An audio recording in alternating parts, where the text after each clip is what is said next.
So just guys, before I start, is my voice audible?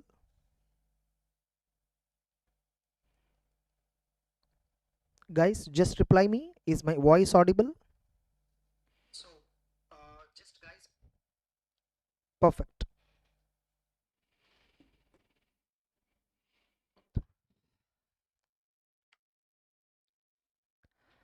Yes guys, first of all, very good morning, and now we will begin the audit revision of fantastic topics.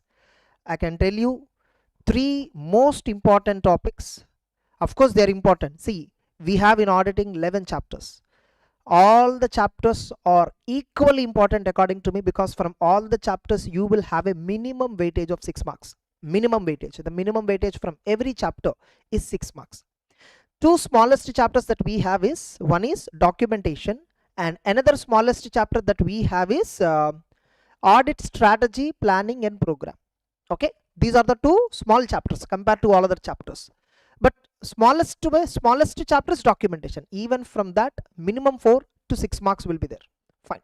So every chapter is important equally. So, but I don't know how many of you are following my 3/4 strategy or survival plan, and how many of you are following my GOAT notes? I'm not sure exactly if any of you are following my GOAT notes, or if any of you are following any 3/4 strategy or particular survival plan. Just please give me a reply once.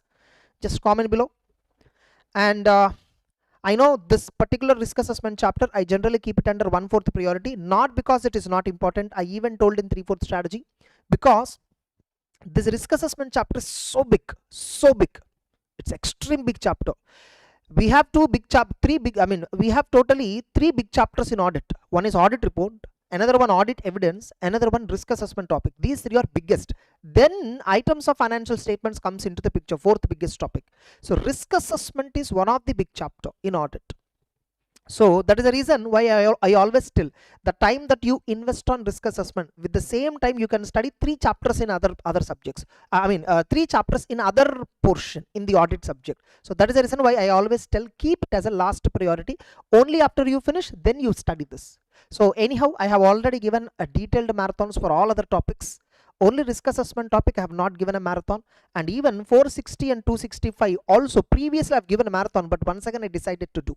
Now, anyhow, let me discuss what is the agenda for this particular live session. I am going to discuss these standards. One is SEA 450, another one SEA 265. Once we finish that, let's finish risk assessment and internal control. You know, risk assessment and internal control has these topics. Risk assessment topic is there, understanding the entity and its environment topic is there, and internal control topic is there, automated environment topic is there, SEA 320 is there, IFC topic is there, SEA 330. Look at the number of topics that we have in risk assessment. 1, 2, 3, 4, 5, 6, 7. It has totally 7 topics in risk assessment. Total 7. It's typically speaking 7 sub chapters. Though it is only 1 chapter, it is 7 sub chapters. Okay. Then once we finish the risk assessment, then I will discuss about audit strategy, audit planning and audit program. So this chapter I will discuss. This is just a 10 pages chapter. Again, it has a weightage of 12 marks. On an average, in every attempt, they are asking minimum 8 to 12. So though it's the smallest chapter. But I'll tell you, only once I begin this chapter revision, you will understand why this particular chapter is very, very complex. Okay, fine. Don't worry. I hope you understood. And from these two standard, minimum weightage is 5, maximum weightage is 10. Only from these two standard. Risk assessment, minimum weightage is 8, maximum weightage is 12, and even sometimes 16 marks is also possible. Audit strategy program, minimum weightage is 8, maximum weightage is 12. Now, any student right now watching this particular marathon, even if you do not have complete clarity on this particular chapters, on these 3 topics, like you're a fresher in these 3 topics, means you have gone through the remaining part of the subject, you're planning for the coming exam, but you are somewhere not comfortable with these 3 topics, or you have not gone through, nothing to worry. I will make it wonderful for you through revision itself. Fine. So, and there are these resources I want you to download if possible. If possible, you download these resources, free resources. One is my audit notes 2026 goat notes edition and 2026 goat notes. This edition you can download. Okay, you just go to website, srestofacma.com, srestofca, and just click on the free resources. Here you can see goat notes here. So 2026 goat notes and 2026 question bank, these two you please download. And I will also show you our latest question bank. You can see this is our latest 2026 version question bank, which we used for May 26 classes onwards, and which is already completed. Now, why I am asking you this? Because up to January attempt, MTP, RTP, everything is updated in this question bank. You don't have to search for separately RTPs, all that. See, this is a very rare opportunity for you. You got this much time gap is very good thing. Within this time gap, use it the best. Now look at this. 522 unique questions were covered in this question bank from MRP. MRP means what? Mock, revision and question papers, and test your knowledge and illustrations, all put together. 520 questions, unique questions, Andy. Okay, now so you can see chapter wise also we have given illustrations, chapter wise we have given TYK and MRP category. Most unique thing in this question bank, I'll tell you, which is useful for your preparation right now. The best thing is you don't read the entire question bank. Don't read entire 520 questions I told. Read only 120 approximate 120 questions per there. Wherever you find this tag, some questions you will find. For example, here you see MRP category, mock test, revision papers and past exam paper. First question having a tag, second question does not have a tag, third question again has a tag, fourth does not have, fifth does not have, sixth does not have.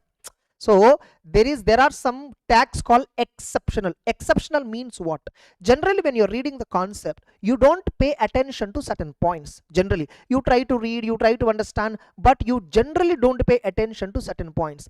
Those kinds of points were tested in an MTP or a past exam question or even an RTP, and they were generally, when you read that question, you get some answer. You want to write some 3 or 4 points, but the answer, if you see, the points are little differently explained. So those kind of questions, they are unusual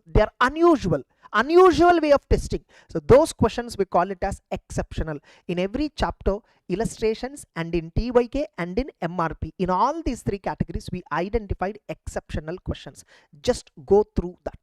Now without any delay, let's begin directly. The first and foremost standard, SA 450. Just a minute. So SA 450, even in the recent, 1 minute, where is SA 450? Just a minute, Andy. Yeah, in this only it will be there.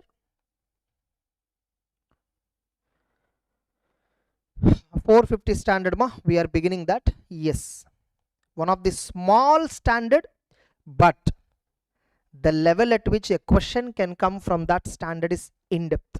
Even in CA Inter, even in CA Final. CA Final also we have this standard. And guess what?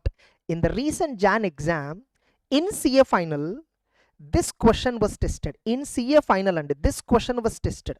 In the recent Jan exam of CA Final audit, this question, communication and correction of misstatements identified, is tested for 5 marks. Now, anyhow, I'll directly begin SA 450 first. Now, what is this SA 450?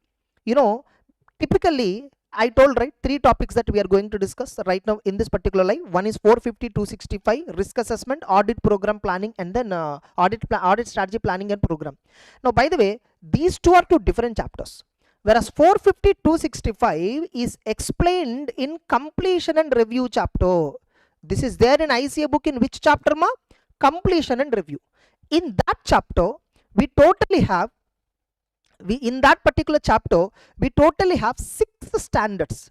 What are the standards that we have? 260, 265, 560, 570, 580, then 450. These are the 6 standards that were there in completion and review chapter.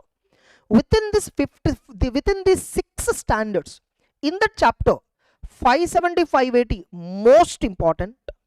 The next best and most important standards are 265, 450. In completion and review chapter, these 4 standards are extremely important. Then of course 560, 260 is also equally important. Okay, anytime any question can come, but if you ask me to prioritize, this is how I prioritize. Now first one SA 450. What is 450 standard? Evaluation of, what is it? Evaluation of misstatements. You see, they are not using the word material. Some students by mistake use the word material here. Never. Here, for the first time, we are evaluating mistakes. The first time we are evaluating mistakes. Evaluation of misstatements identified. Evaluation of misstatements identified during audit. Evaluation of misstatements identified during the audit. Sometimes in exam an MCQ can be tested where heading itself will be tested. You know, in headings, options will give you. Option number A, evaluation of material misstatements identified during the audit. Option B, evaluation of trivial misstatements identified during the audit. Evaluation of misstatements identified during the audit, and some other option they'll give you. You should be very clear. It's only evaluation of misstatements identified during the audit, guys. It is not material misstatement word. Only in this standard we evaluate whether it is material or not. Now, what the standard first it is saying, what are all the topics first of all were there in the standard? First one, the standard talks about, actually in this standard there are 3 topics only. Accumulation, first topic is in the standard, first subtopic is accumulation of misstatements. Accumulation of misstatements. You see, again I'm not using the word material here. Accumulation of misstatements. Second one, communication and correction of misstatements. Communication and correction of misstatements. 3, documentation. That's it. Only 3 topics were there in the standard. In this 450 standard, we only have just 3 topics. 1, accumulation of misstatements, communication and correction of misstatements, and documentation of misstatements. What this accumulation of misstatements says? First of all, before I proceed even further, there is one definition which is given in the standard. There is only one definition given in the standard. Uncorrected misstatements. What is it? Uncorrected misstatements. There is a definition for uncorrected. Now, if you want to understand what is uncorrected, first of all, you should understand what is a misstatement. I hope every one of you know, you would have seen this misstatement meaning. Misstatement means what? It's a difference between amount, classification, presentation, disclosure. It's a difference between amount, classification, presentation, disclosure of reported financial statement item and amount, classification, presentation, disclosure that is required as per applicable financial reporting framework. If there is a difference between what is reported and what is applicable as per framework, the difference is called as what? Misstatement. Amount, classification, presentation, disclosure of reported financial statement item versus applicable financial reporting framework. What is required in the framework and what you reported in the financial statements, if there is a difference, that is called as a misstatement. And this misstatement can either happen in amount, classification, presentation, or disclosure. Okay, so that is misstatement definition. Now in audit, definitely in audit we identify some mistakes. Yes or no? We definitely identify some misstatements in audit, right? When we are doing audit, we would have come across for sure certain misstatements. Now those misstatements are called as identified misstatements. Those misstatements are called as what? Identified misstatements. Tell me, we all know that we do audit in a sampling. We do audit on a sample mechanism. Yes or no? We take only sample of transactions and we verify. And based on that only, in the sample only, we find mistakes. Am I right or not? So those mistakes are called as what? Identified misstatements. There are some other misstatements which might be there in the books of accounts, which might be there in the financial statements, which auditor did not identify. There might be some other misstatements which auditor did not identify. Those misstatements are called as undetected misstatements. Those misstatements are called as what? Undetected misstatement. By the way, what is the definition given in the standard 450? Uncorrected misstatement definition is given in the standard 450. What is uncorrected misstatement? It is something auditor identified. It is something auditor identified. And he communicated to the company also. He communicated to management and those charged with governance. But guess what? These people did not correct them. Means the misstatements communicated by the auditor to the management is not corrected by the management yet. Finally, those mistakes which auditor identified, communicated and not corrected in the financial statements were remained uncorrected, and those misstatements are called as uncorrected misstatements. And those misstatements are called as what, ma? Uncorrected misstatements. Those misstatements are called as uncorrected misstatements. Now what auditor has to evaluate? What auditor has to evaluate? This standard has two objectives. This standard talks about two objectives. Auditor has to evaluate, the auditor has to evaluate impact of misstatements. You see the word, they are not using the word material once again here. Impact of misstatements identified. The auditor has to evaluate impact of misstatements identified on audit. You see, I'm using the words very clearly. Second objective of the standard, the auditor has to assess, impact of uncorrected misstatements on, look at the word, financial statements. This is what the auditor objective is. SA 450, what is the objective of the auditor? An MCQ can come. They can ask 4 options. Impact of misstatements identified on financials. Here they will put the word in MCQ financials, whereas here they will replace the word with audit. Wrong. They will use impact of uncorrected misstatements on audit, or impact of unidentified misstatements on financials, or impact of uncorrected misstatements on going concern. Like that, some words and all they'll use. That's not the right answer. By the way, I just want, are you all with me? Are you all with me? I'm telling you guys, you are going to get enormous clarity and enormous grip and enormous observation with respect to answering MCQs. That I can assure you by the end of this live session. So tell me, everyone, just comment whether are you all with me continuing.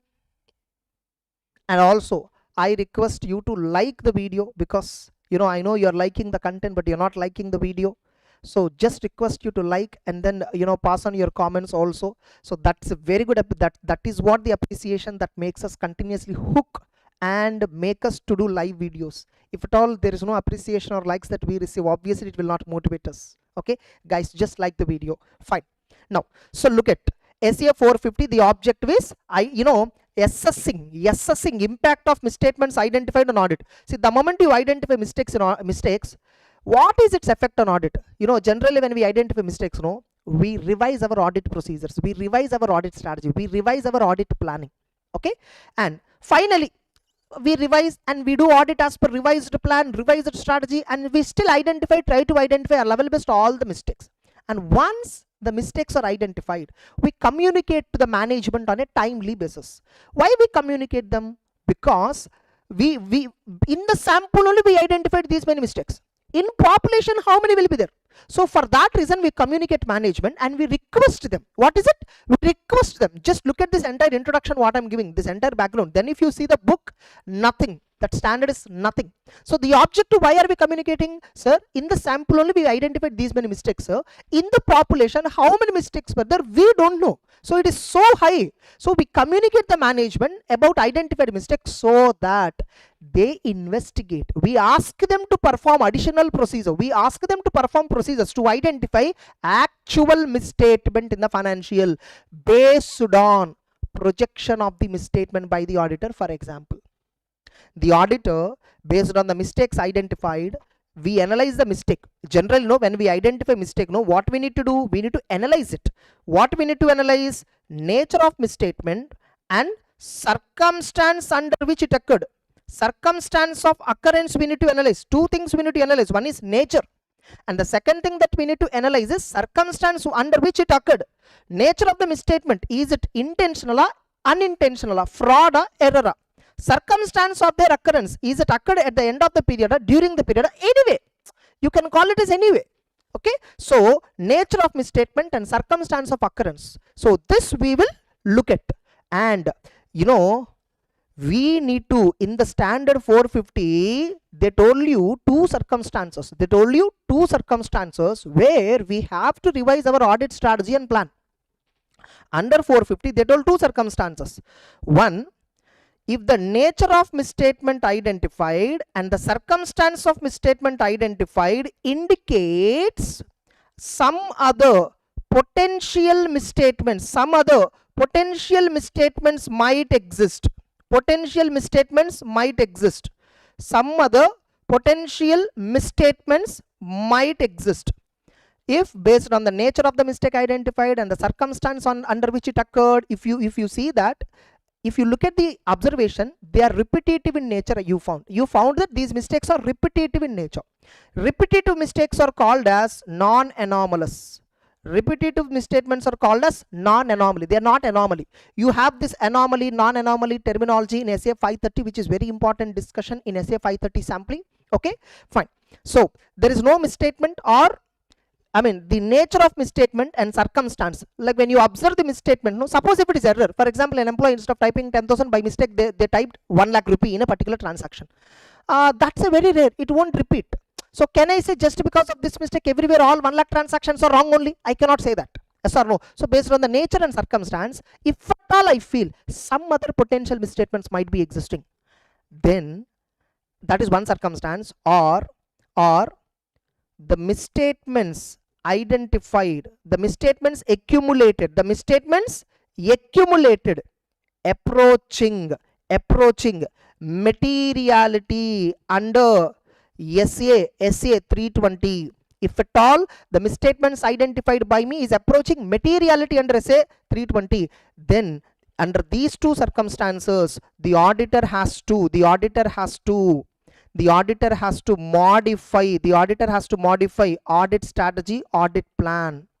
The auditor has to revise the strategy and plan under these two circumstances. Not only revising, once you identify the mistake, you generally get a doubt. How much mistake is there in financials? Apart from revising the strategy and plan, you also request management to do an in-depth investigation of the class of transaction. You might have found a mistake in one class of transaction or one class of account balance, right? In that class of transaction, in that account balance, you request management to identify actual misstatement, yes or no, based on why you ask the management to identify actual misstatement? Based on projected misstatement by the auditor, based on projection of the misstatement by the auditor. So you will ask management to identify actual mistake, because no, only when the actual mistake in the purchases, total purchases means population, for example, only then we can correct it. We cannot pass entry in the books of accounts based on projection. We cannot ask management to pass a journal entry, sir, in 100 samples I found this much mistake, 1 crore, whereas total purchases are 10,000 transaction. So in 100, 1 crore means 10,000 transaction, 100 crore mistake. So you can't project just like that, and you can't ask company 100 crore you rectify. What? How they will rectify? Where they will rectify? So you ask management to identify what actual mistake is. Then, so this is what the accumulation of misstatements concept. Accumulation concept is this. By the way, what mistakes you should accumulate? What mistakes you should accumulate? The standard says very clearly those misstatements which are clearly not trivial. The standard very clearly says auditor has to accumulate all the misstatements that they are identifying which are not clearly trivial. Now remember, here I'm giving you somebody is asking Hindi translation. No guys, you're writing exam in English, and the very reason why audit paper feels tough, the very reason why you feel not connected to the subject is you're listening in Hindi, you're listening in regional languages. If you listen in regional languages and understand, you need to translate to English, and again when you're reading the content in English, it is very tough for you to get back the connection. That's why right from the beginning, initially only it will be difficult, but once you habituated to it, you will understand the subject like anything. The grip that you get, the observation you get is like anything. Fine. Now accumulate those misstatements which are not clearly trivial. By the way, what do you mean by not clearly trivial? Just a minute. Yeah, so now trivial, there is a new word called trivial. Now what is this new word? Triviality means what? First here I'm giving you an introduction to materiality concept, guys. This introduction once again I will not give in 320, because we are discussing 320 standard in risk assessment internal control topic. There once again I will not give. Look at, there is a concept called overall materiality, performance materiality, triviality level materiality. Triviality level means what? Triviality level means negligible.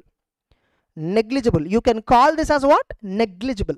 Triviality can be referred as negligible. Now what is this? For example, the overall materiality is 0.5% of turnover. For example, if you take Reliance company, they have a turnover of 10 lakh crore in the consolidated financial statements. Their turnover is 10 lakh crore. 0.5% means what? 5,000 crore. What is it? 5,000 crore. 0.5% means 5,000 crore. Okay, 5,000 crore. This is overall materiality. But you know what is overall materiality meaning? If at all the total aggregate of the misstatements in the financial statement is exceeding 5,000 crore, which auditor identified, the aggregate of mistakes, total of all the mistakes that we identify, no, if it is exceeding 5,000 crore, we assume that yeah, this live session will be available in the channel even after end of the live, no doubt.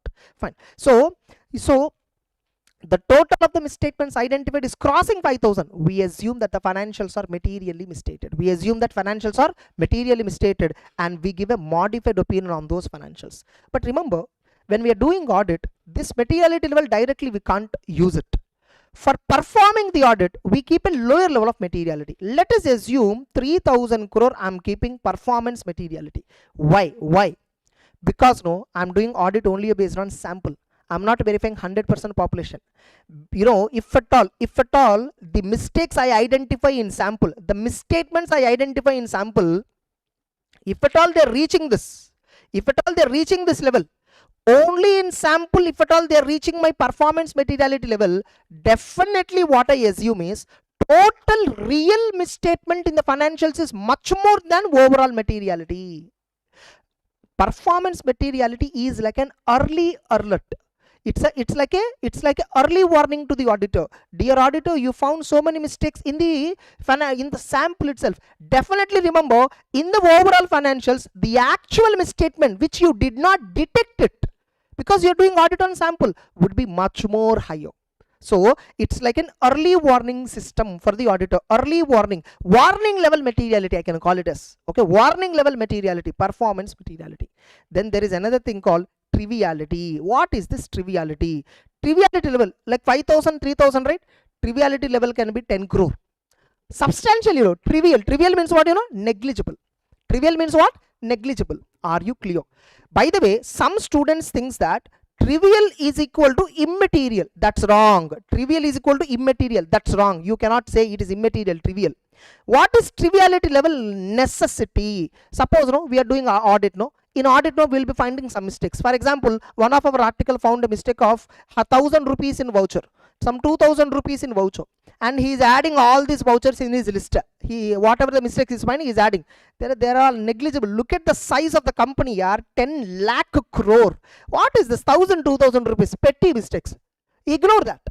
So I should tell my articles and all, you know, below a particular amount, don't even bring it to my attention. That amount is called as triviality level. So any misstatement that you identify in audit which is below trivial, don't accumulate. If it is trivial level and above trivial, accumulate. If the mistake you found is 10 crore and above 10 crore, all those misstatements you should accumulate. Accumulate means what? Take a note of it.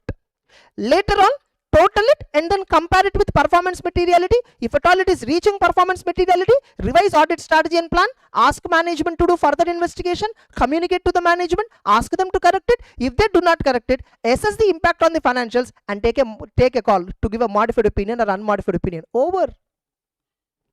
This is what the standard is. Now let's look at what is given in the book. I told you uncorrected misstatements. It refers to misstatements that auditor accumulated during the year but not been corrected. What is the objective of the standard? You know, before forming the opinion, the auditor has to evaluate effect of identified misstatements on audit, effect of uncorrected misstatements on financials. You see, nowhere we are using the word material. Effect of uncorrected material misstatements. We are not using the word material here. Understood? Next, first, accumulation. In exam, this itself can be asked as a 5 marks question, guys. Accumulation of misstatements. What do you mean by accumulation of misstatements? Accumulation means what? The auditor shall accumulate misstatements which are identified in the audit. Which mistakes? Only those misstatements which are above trivial, except those that are clearly trivial. Except those that are clearly trivial means what? Trivial and below trivial mistakes don't accumulate. Only trivial and above trivial accumulate. Then examples: misstatements, omission of transaction, recording a capital expenditure or revenue expenditure. These are all examples of misstatements. Overvaluation of inventory, undervaluation of inventory. Then once the auditor once auditor identifies, the auditor will determine, based on misstatements accumulated by him, whether overall strategy plan need any revision. If nature of mistakes and circumstance indicates other mistakes or aggregate misstatements accumulated approaching materiality. In these two cases, that to which level of materiality? Performance materiality level. Then automatically the auditor has to revise the materiality, and not only revise the audit strategy plan. Not only this, auditor will also, based on accumulated misstatements that we identify, we also request management, please review that entire purchases and sales, to understand the reason behind the misstatement. I already know some reason. You also investigate and let me know what is the exact reason. And if management has identified and corrected misstatements, like, we requested them, right? We request them. By the way, we also request one more. We also request management to perform procedures to identify actual mistake and make adjustment to the financials. How we request them? Based on projected misstatement that we have. Based on projected misstatement that we determined as per 530 standard, the auditor has to request management to perform procedures to identify actual mistakes and make adjustment to financial statements. How we will request this? Based on, for example, projected misstatement. Now, if management, as per our request, they identified total mistake and they corrected the financials, then once again auditor has to ensure there are no misstatements in the financials. This is what accumulation of misstatements concept, guys. Please remember, this is what accumulation of misstatements concept. Whenever in the exam 5 marks question accumulation of misstatements is asked, this you should write. Then communication and correction of misstatements identified, not only accumulation. You communicated management and asked them, right, how you should communicate, what you should communicate. First of all, you should communicate on a timely basis. The auditor shall communicate timely all the misstatements accumulated during the audit to appropriate level of management. And for this communication, what management can respond, how management, this enables management to evaluate what the mistake you communicated.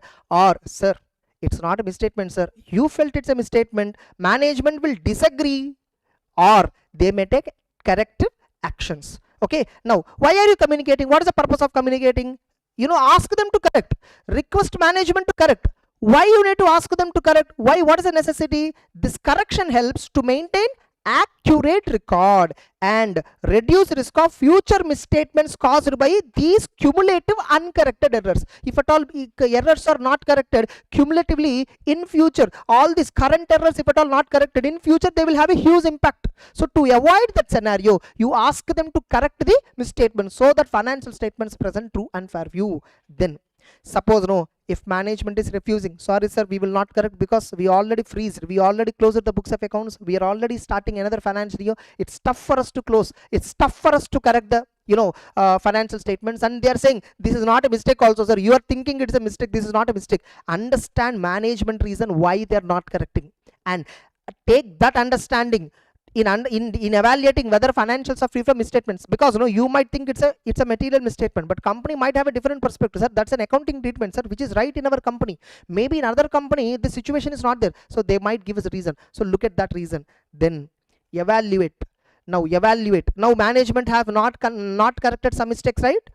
Uncorrected misstatements means some mistakes were not yet corrected. Evaluate, confirm whether materiality is still appropriate. Now uncorrected misstatements were there, right? Before you evaluate that, one important point is there. See, materiality level I told, right? Performance, overall, triviality, that we decide at the beginning of the audit based on estimates. But at the closure of the audit, right now I'm concluding the audit. Before concluding the audit, before forming the opinion, I'm evaluating the uncorrected misstatements impact on financial statements, right? So the uncorrected misstatements impact on financials, before I evaluate, once again I will check materiality, whether is the materiality which I calculated correct or not. Because original materiality is calculated by me was based on estimates. Now actual figures were there. So whether materiality is still appropriate, decided based on actual results prior to once again evaluating uncorrected. Then Then determine whether uncorrected misstatements are material or not. Yes or no? Considering size of the amount, size of the mistake, nature of the mistake, and circumstance at which it occurred. Further, prior period uncorrected misstatements, if at all you notice prior period, take that also into account and communicate with those charged with governance. Guys, ask them to correct. The auditor shall communicate those charged with governance uncorrected misstatements and what is their impact, and request them for correction. Also communicate them effect of prior period misstatements on current year, and obtain a finally written representation. What representation? Uncorrected misstatements, top management, once you communicated misstatement, they will give you a reply. Sir, yes sir, we will correct some mistakes, sir, but some mistakes we don't require any correction, sir, because they are immaterial. Get a representation that uncorrected misstatements together are immaterial. So management is saying, top management is saying that they're immaterial, so get a representation. And what is the list of mistakes that they have not corrected? Get a list also. Then finally, auditor has to document 3 things here. Auditor has to document 3 things here. Yeah, auditor has to document 3 things. What auditor has to document? The auditor has to document what is triviality level. Documentation must include amount below which misstatements are clearly trivial. Clearly trivial means clearly negligible. And document all misstatements accumulated. Whatever mistakes you identified, accumulate it. And also write the status of correction, whether it is corrected or not corrected. And the auditor's conclusion. Some mistakes were not corrected, no? What is your conclusion of uncorrected misstatements? Are they material or not? And what is the basis for the conclusion? In exam, when a student is writing documentation, this basis point they'll ignore. And some students will ignore, auditor's conclusion on uncorrected misstatements. This entire conclusion point they'll ignore. And here the auditor shall document all the mistakes identified. This they will write. But which are clearly considered trivial, this point they'll forget. Okay, amount below which misstatements are clearly, auditor must document, the audit document must include the amount below which, means triviality level you should document. That fact they will forget to write. And even in communication, the audit, many will forget to write reevaluation point. If at all a question asked on communication and correction, many students will forget on reevaluation point. See why people don't score full in audit? Because their answer is not complete. Many students often ask me, sir, how to present in paper, how to present. It's not about how to, it's very clear what to present in paper. You should write, for example, a question, communication and correction is asked. First you should write importance, timely communication, why it is important. Then you should write about requesting management to correct. Then you should write about if management refuses, what to do. And if management refuses, mistakes are there uncorrected. You need to evaluate what is its impact on the financials, right? But before assessing the impact, decide materiality, then you should finally communicate to top management, these are all uncorrected misstatements, please if possible correct it. If you don't correct it, it will impact the audit opinion. Tell them, get a representation, and finally documentation. See how structure is there. Are you writing all these points in exam? That decides whether you score full score or not. That's it. 450 standard is over. That's it guys, 450 standard is over. Just give me a comment below. Just comment below, have you learned something new in the 450 standard? Have you got the clarity on the 450 standard, a decent clarity? I have given a very decent idea. 40 minutes I spent almost only on 450 standard. Just give me just 2 minutes guys, just give me in the meantime.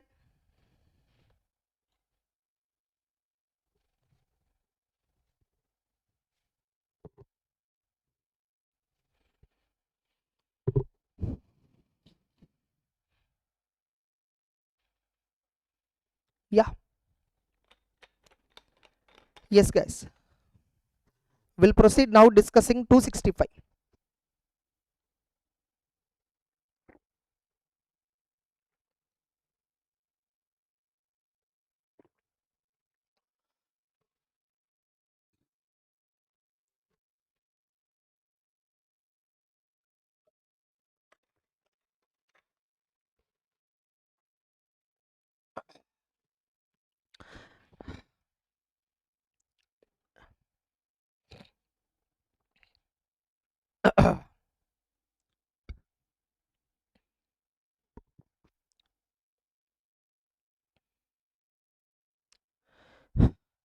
Yes, let's continue. SA 265. in every attempt between 450 and 265, either both the standards are being tested or any one is pakka tested. Now 450 standard, I showed you how simple it is. Now 265, this is also one of the simplest standard. In this particular 265, there are 3 topics that are mainly there. By the way, what is SA 265? Communicating deficiencies in internal control to those charged with governance and management. Many students are forgetting in exam to write the heading completely. They are missing the word management. Okay, missing the word management. That's it. Somebody is asking in 450 standard a doubt, the amount below which, very simple, triviality level is there, that you should document. That's why watch full video. In between I clearly told what is triviality level. So what is triviality level, you decided. Triviality level means what? By the way, in 450 standard, below that level, any mistake you identify, you ignore it.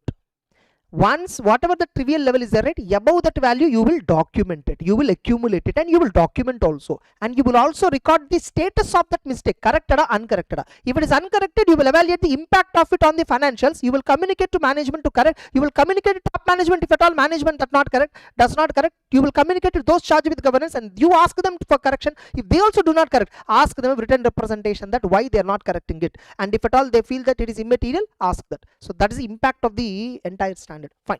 So communicating deficiencies in internal control to those charged with governance and management. By the way, some students are watching at a higher playback speed. Never do that.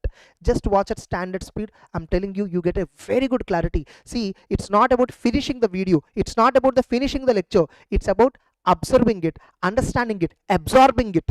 What is most important when you watch a video? Observing. You should absorb some content. If you want to absorb, you have to watch at standard speed for a best exposure, best clarity. The way you understand things is different. Fine. Now 265 standard, communicating deficiencies in internal control to those charged with governance and management. So in the standard, you have to communicate deficiencies in internal control to 2 people. 1, those charged with governance, and 2, management. You know what? This standard divides deficiency in internal control into 2 types. What are they? Significant deficiency, other deficiency. Significant deficiency, what you should do? You should communicate to 1, those charged with governance, and you should also communicate first, at a first level, the moment we find any significant deficiency or deficiency in internal control, first we will communicate to management. This point many will miss. Further, what you should communicate to general management, other deficiency you should communicate to management, which means as per the SA 265, you should communicate to those charged with governance. You should communicate with those charged with governance only significant deficiencies, whereas to management you should communicate 2 types of deficiencies. What deficiencies? 1, you should communicate first type of deficiency. You should communicate, of course, significant deficiencies that auditor identified, he should communicate. Other deficiencies also he should communicate. Now fine, sir, we understood significant other briefly. What is first of all a deficiency, sir? What is first of all a deficiency? Deficiency in internal control. What do you mean by that? Internal control deficiency means what? Either control is ineffective. Either the control is ineffective or the control is missing.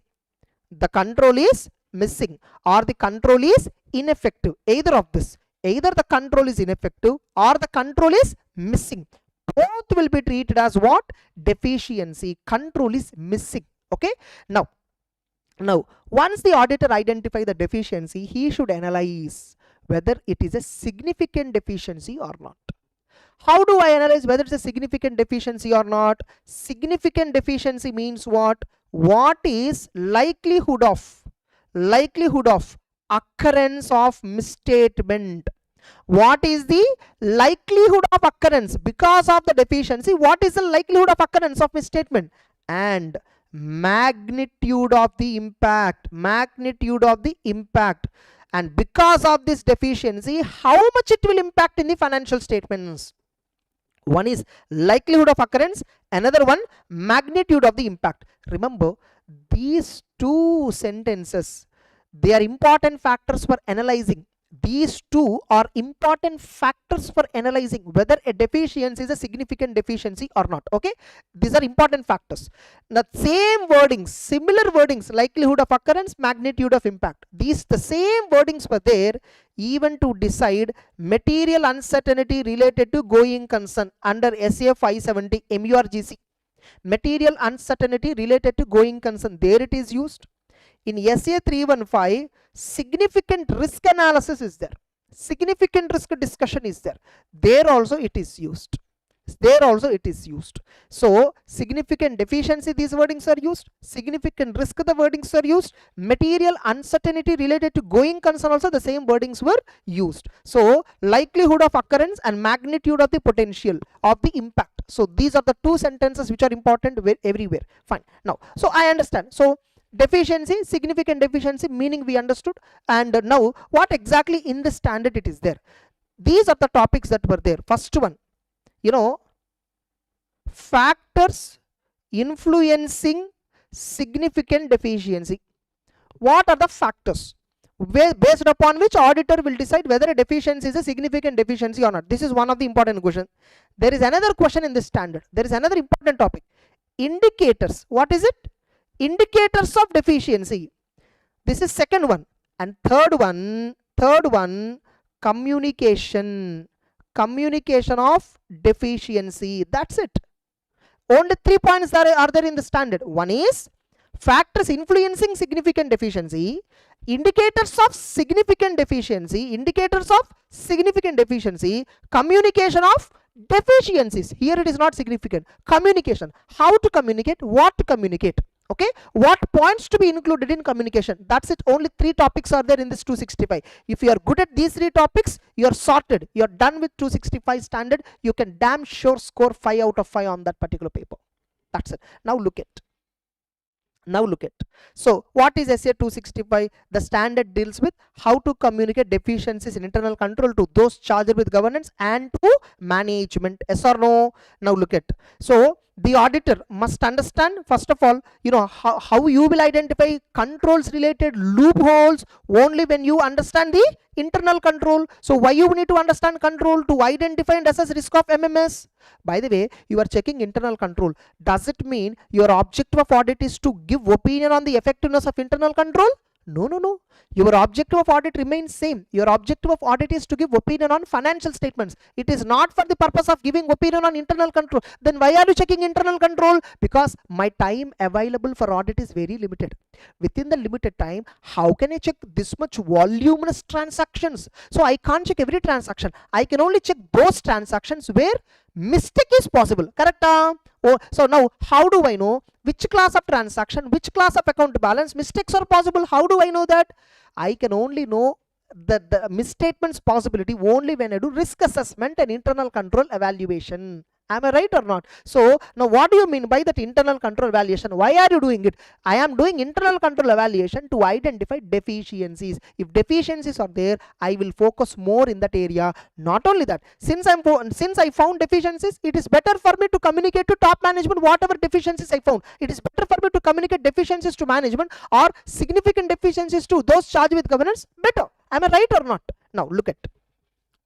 Now identification. So deficiencies in internal control will be identified by the auditor either at the time of risk assessment process or at the other stage of audit. There is no, see, in exam they can twist all these as in the form of MCQs. Auditor will identify deficiencies in internal control only at the time of risk assessment process. Wrong. The auditor can identify at some other times also.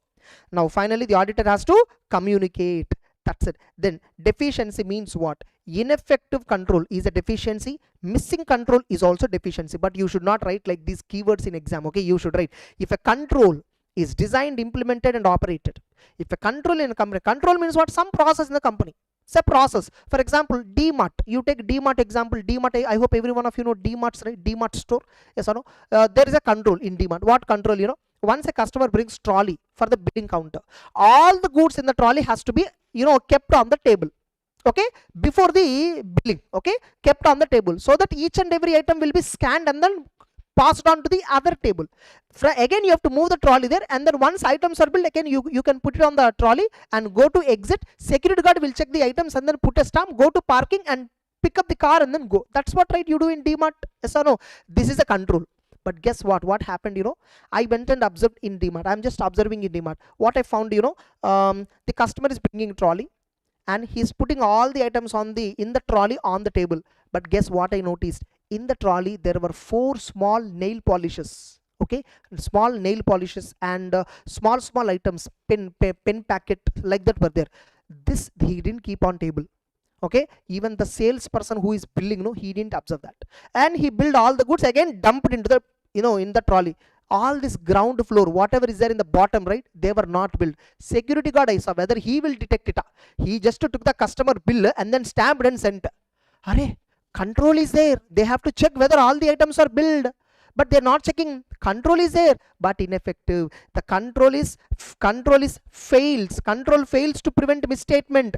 Misstatement, one of the reason is fraud or error. So control is failing to prevent. So first of all, salesperson who should prevent it. If he fails, at least security guard should detect it. Control is failing to detect. Nobody is correcting it on a timely basis. That's a deficiency, or the control itself is missing. I asked the sales manager, don't you check all that? Sir, management did not give any instruction to us, sir. We don't have any such rule. Means control should be there, where to check in the trolley whether all the items are billed or not. That control itself is missing. Able to understand? So this is a deficiency. Now you understood deficiency, right? Then what is a significant deficiency? Significant deficiency is a deficiency according to the auditor's professional judgment.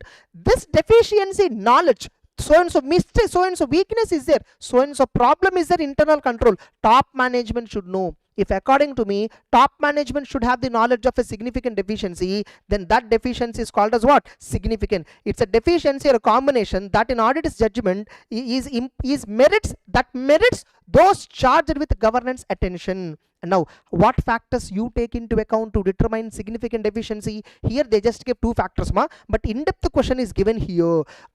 Two primary factors are what, likelihood of their occurrence, magnitude of the misstatement, potential magnitude of the misstatement, likelihood of their occurrence of misstatement. And by the way, tell me, just because significant suppose I did audit, I did not find a single mistake, does it mean significant deficiency is not there? So there is no guarantee that just because significant deficiency is there, you will identify mistakes. See, there might be so many mistakes, but you didn't identify. Significant deficiency can exist even if auditor has not identified misstatements. Are you clear? Important for MCQ. These statements are important for MCQs. Next. Now look at matters or factors that decide deficiency. What are the factors that decide deficiency, significant deficiency? Likelihood of deficiencies leading to misstatements. That is what I told. Likelihood of their occurrence of misstatement. That is one.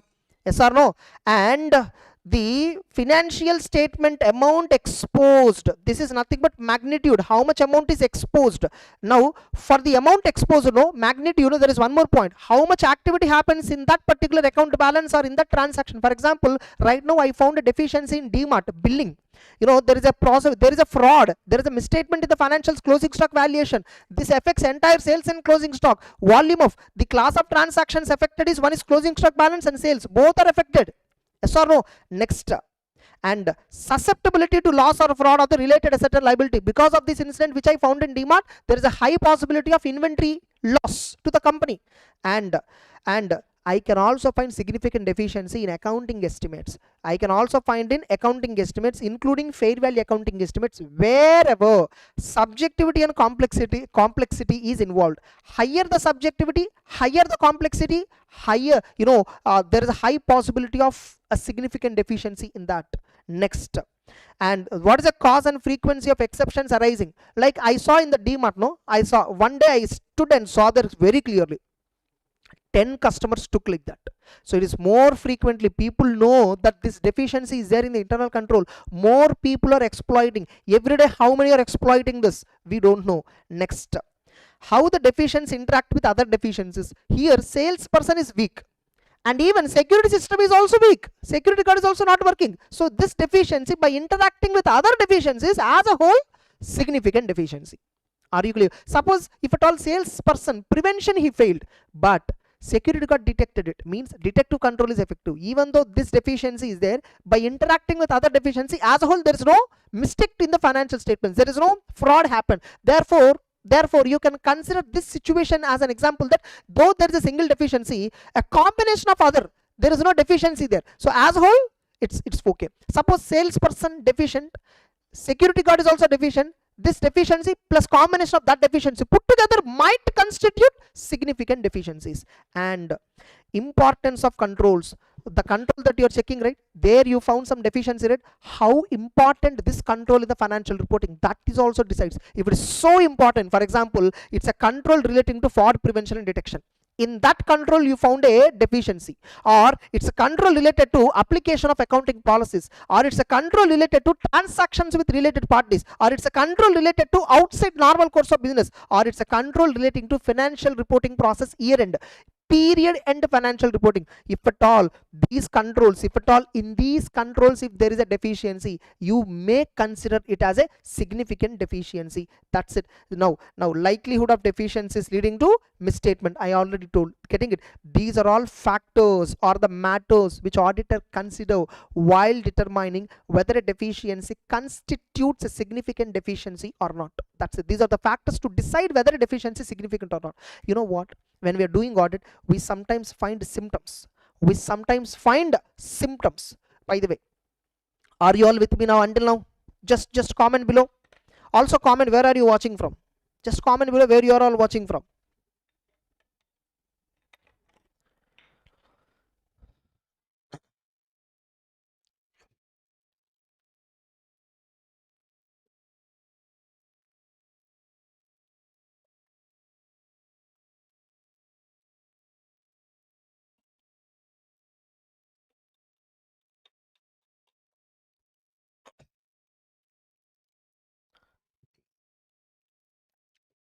Yeah, nice. Fine, let me continue. Yeah, thank you Coimbatore, Hyderabad, everybody, almost Chennai, yeah, Bangalore.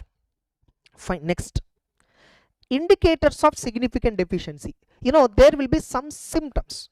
Okay, so first of all, if I find a deficiency, I should decide whether it's significant or not. For that, factors is above, like likelihood of occurrence, amounts exposed, frequency and cause, yes or no, importance of that particular control to financial statements, yes or no, all that. That's a factor for deciding significant. But there are some cases where there will be symptoms for me to know that there is deficiency. Some symptoms will be there, risk factors will be there, risk indicators will be there, symptoms I call it as. Yeah, what are they? First symptom, you found a mistake. If auditor found a material misstatement, if an auditor audited detected a misstatement, you found a misstatement, that itself is a proof that somewhere something went wrong. Am I right? Misstatements found during the audit that were not prevented, detected or corrected by internal control, you found a misstatement, that itself is a proof that somewhere something went wrong. So misstatements found by auditor is an indicator for significant deficiency. And misstatements due to error or fraud, there is a misstatement in the financials due to error or fraud but disclosed as prior period item in the financial statements, which is again, you know, a significant deficiency. Evidence, you know, actually generally if at all there is an error or omission related to prior period, then in the current year we account it as prior period, but accountant of the company, no, some error is there, he recorded directly as a prior period item by misinterpreting it. So that's a significant deficiency. Management's inability to oversee preparation, management is not at all monitoring preparation of financials, or ineffective control environment. Control environment is ineffective, ma. What is control environment? There are 5 components of internal control. In risk assessment chapter, the coming discussion is risk assessment, right? In the risk assessment chapter, I will discuss 5 components of control, 5 components of internal control system. What are they? Control environment, 2 control activity, 3 risk assessment process, 4 information system, 5 monitoring activities, total 5. In that first one is control environment. Ineffective control environment, in exam they can directly ask you this particular thing as a 4 marks question, or they can directly ask you indicators of significant deficiency as a direct question. Even in CA final, guys, I'm telling you, these questions were asked in CA final also. The same syllabus is there in CA inter also with respect to this particular standard. Now, ineffective control environment. So what do you mean by ineffective environment, sir? management is not doing risk assessment process at all. They're not doing risk assessment in the company. If a company does not do risk assessment, how do they identify risks and mitigate it? Only when the company is robust in risk assessment, they will identify the risk and they put a control there. Company itself is not doing risk assessment. That's a big indicator. So many deficiencies will be there. Or risk assessment company is doing, but ineffective. Evidence that entity's risk assessment process is ineffective. Formality. Company is not doing risk assessment, or they're doing it formality, like they're failing to identify risks. Or suppose ineffective response to significant risks, such as absence of controls over identified risk. Last year when we are doing audit, we communicated them, sir, these are the risks that are there, but they're not responding at all. Absence of response, ineffective response to significant risk. Like in the company also, some internal audit team have communicated top management significant risks. Top management is quiet. They're not putting any actions. Yes or no? Ineffective response to significant risks communicated. Another one, management fails to implement remedial action for reported significant. Last year when we are doing audit, we reported management, sir, in DMart, in the store, customers are taking goods without billing, sir. It's a significant deficiency. A salesperson is not working correctly, security guard is not working correctly. Almost in 5 DMart locations we found the same, sir. Management did not put any remedy now also. Last year I told, this year also the same thing is happening. And management fraud you found. You found top management fraud. That itself is a significant deficiency in internal control. Significant deficiency in internal control. And management interest.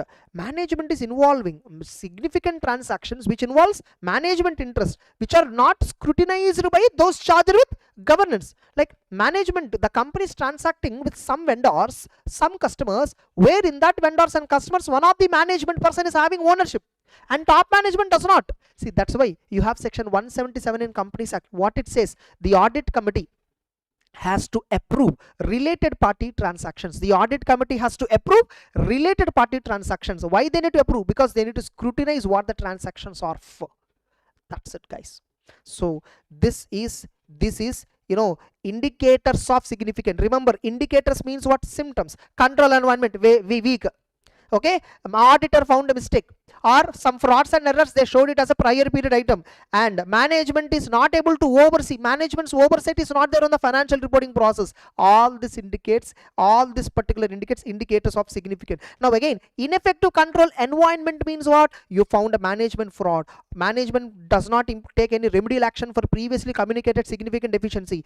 There is no risk assessment process in the entity, or the risk assessment is ineffective, or the response to significant risk communicated to the management is very, very ineffective, and significant transactions were there where management interest is involved but not scrutinized by top management. That's it. Then communicating. The last step in this audit is what? Communication of deficiencies to the management. To whom you should communicate? Tell me. To top management, what you should communicate? Significant deficiencies you should communicate on a timely basis. Whereas to normal level of management, what you should communicate? By the way, sir, who is those charged with governance? Who is top management? I will take one more live, where on SEA 260, communication to those charged with governance, one more live I will take. There inside that live you will get complete clarity. Okay, now to management, what you should communicate? Significant deficiencies as well as other deficiencies. Means significant deficiencies you will communicate to 2 levels of management. First, middle level of management, and then you will communicate to top management. Suppose if TCWG and management both are one and same, means there is no such hierarchy in the company. You communicate to management, that itself is deemed to be a communication to those charged with governance. By the way, what you should communicate? You should communicate in writing. You should communicate in writing. Communication should be in writing. Okay, all significant deficiencies, other deficiencies, okay, all that you should communicate. Now what you should communicate in writing? You should communicate it through a letter, and that letter is called as what? Letter of weakness. That letter is called as what? Letter of weakness. It is also called as management letter. Look at it. Letter of weakness is also called as management letter, but it is not same as management representation letter. Management representation letter is a 580 standard requirement, whereas management letter of weakness is a 265 standard. Management letter or letter of weakness is something that auditor communicates to management, whereas management representation letter is something that management communicates to auditor. Yes or no? Apart from all this, there is one more letter of engagement, that is auditor communicating to management. Am I right? Yeah. Now, what auditor has to communicate? The auditor has to communicate what are the deficiencies he identified. What are the deficiencies he identified? And not only communicating deficiency, explanation of their effect. What is the effect? You should tell, sir, in DMart, no store, no customer is taking extra goods with him, no billing is happening. Telling that is of no use. Tell the management, because billing is not happening, they are not reflected in sales, sir, and you know, our closing stock is completely automated calculation. Since these items are not coming under sale, closing stock value might show higher. Impact also you should tell, potential effect also you should tell. Further, sufficient details so that those charged with governance and management will understand the context of communication. You should tell that we are the auditors of the company, we are giving opinion on the financials. As a process of our audit, we are doing we are verifying internal control, we found these weaknesses. Yes or no? So sufficient details. And by the way, we have visited 5 DMart stores. At 5 DMart stores on so and so dates we found these observations. You should give entire this. So you need to clearly further you need to give the following points. You should clearly tell that your audit purpose is to give opinion. As a part of the audit, you considered internal control, internal control you considered just to find deficiencies, but you considered internal control not to give opinion on them. You considered to plan the audit. So tell that fact also. And whatever the reported matters are limited to deficiencies identified. Whatever you reported, right, they are only related to deficiencies identified. That also you communicate. What do you mean by this third point? Sir, we are giving you list of deficiencies below, 10 deficiencies. These 10 only we found, sir. This is not exhaustive list. So that fact also you should communicate. That's it, guys. So with this communication of letter contents of written communication over. So 3 points. What are the factors to determine whether a deficiency is significant or not? What are the indicators of significant deficiencies, and how to communicate it? That's it, guys. 1 hour we spent solidly. We finished 450, 265. 2 wonderful and fantastic standards we finished. Are you clear? Yes. Yes. Just 1 minute, guys.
Okay, guys, welcome back. So we completed 265, and we also completed one more standard. 265 we did, and 450 we did.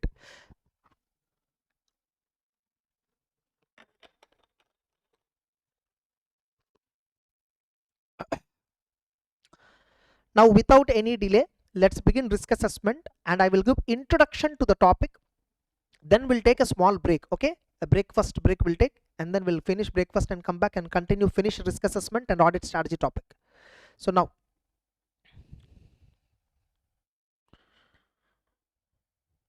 so let's begin the topic. In our GOAT notes ma, it is 9th chapter. Even those of you who are following my previous edition 2025, the same, okay?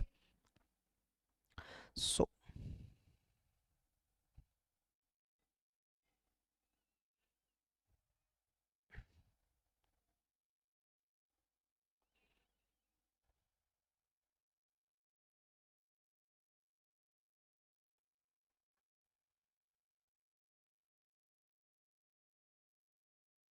okay, just a minute.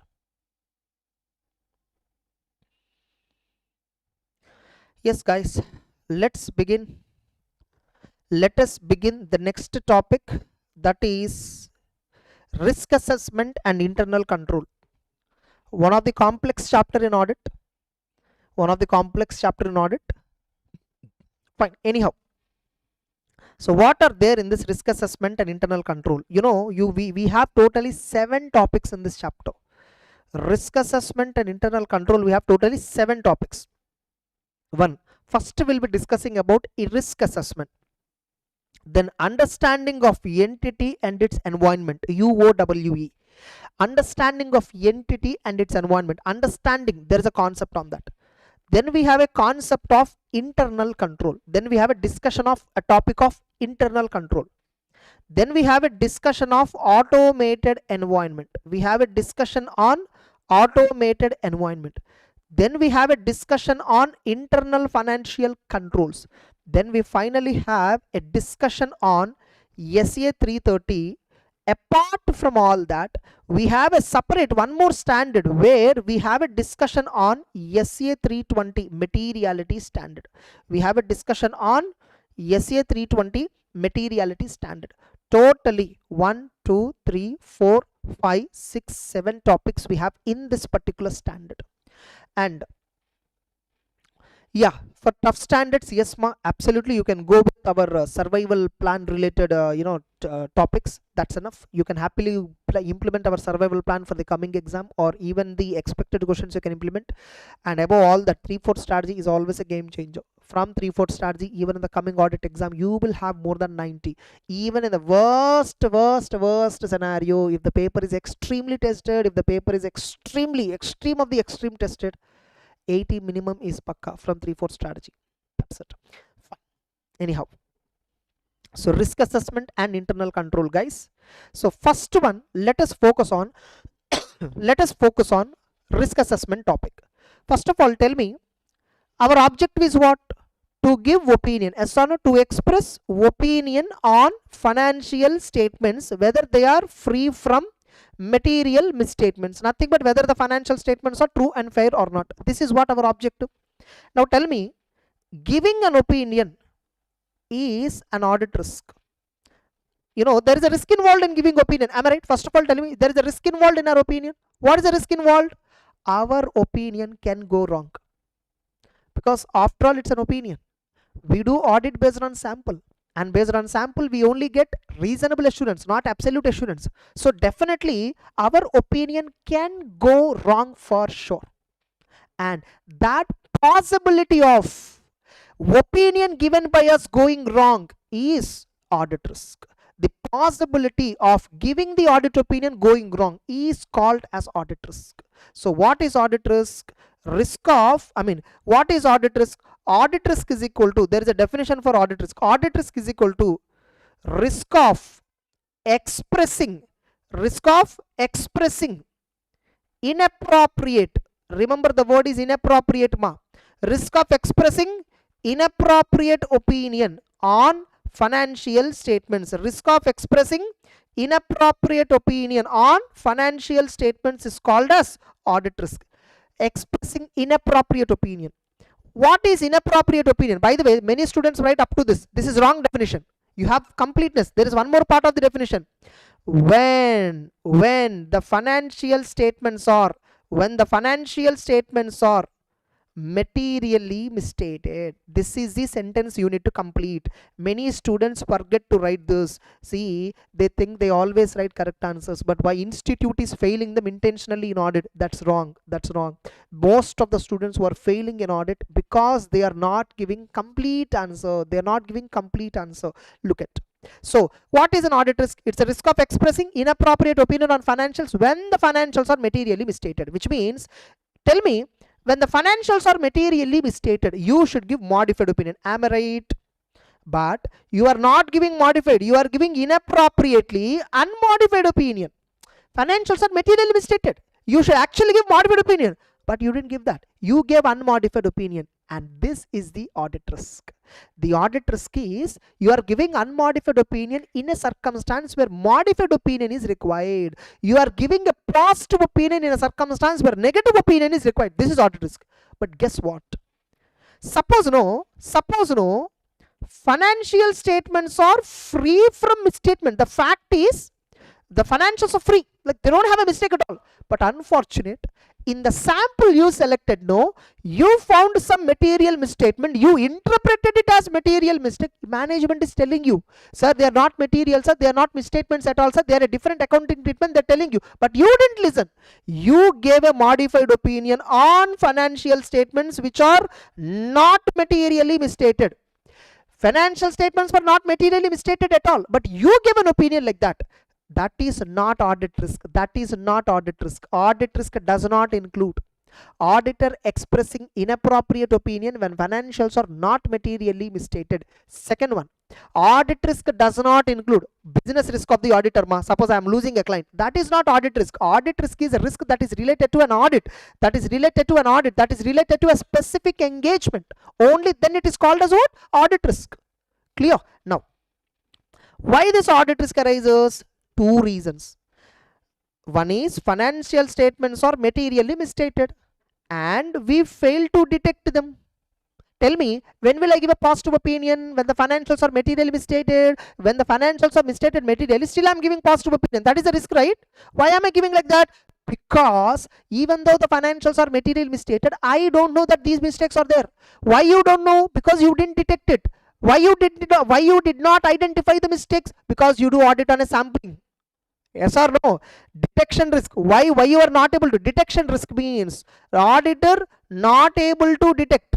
The auditor not able to detect material misstatement. The audit procedures you are doing, right? You are performing audit, right? The procedures performed by you will not detect a material misstatement, and that risk is called as detection risk. That risk is called as detection risk. Now, why detection risk? I told we do audit on a sampling, One is sampling risk. Detection risk, one of the reason is sampling risk.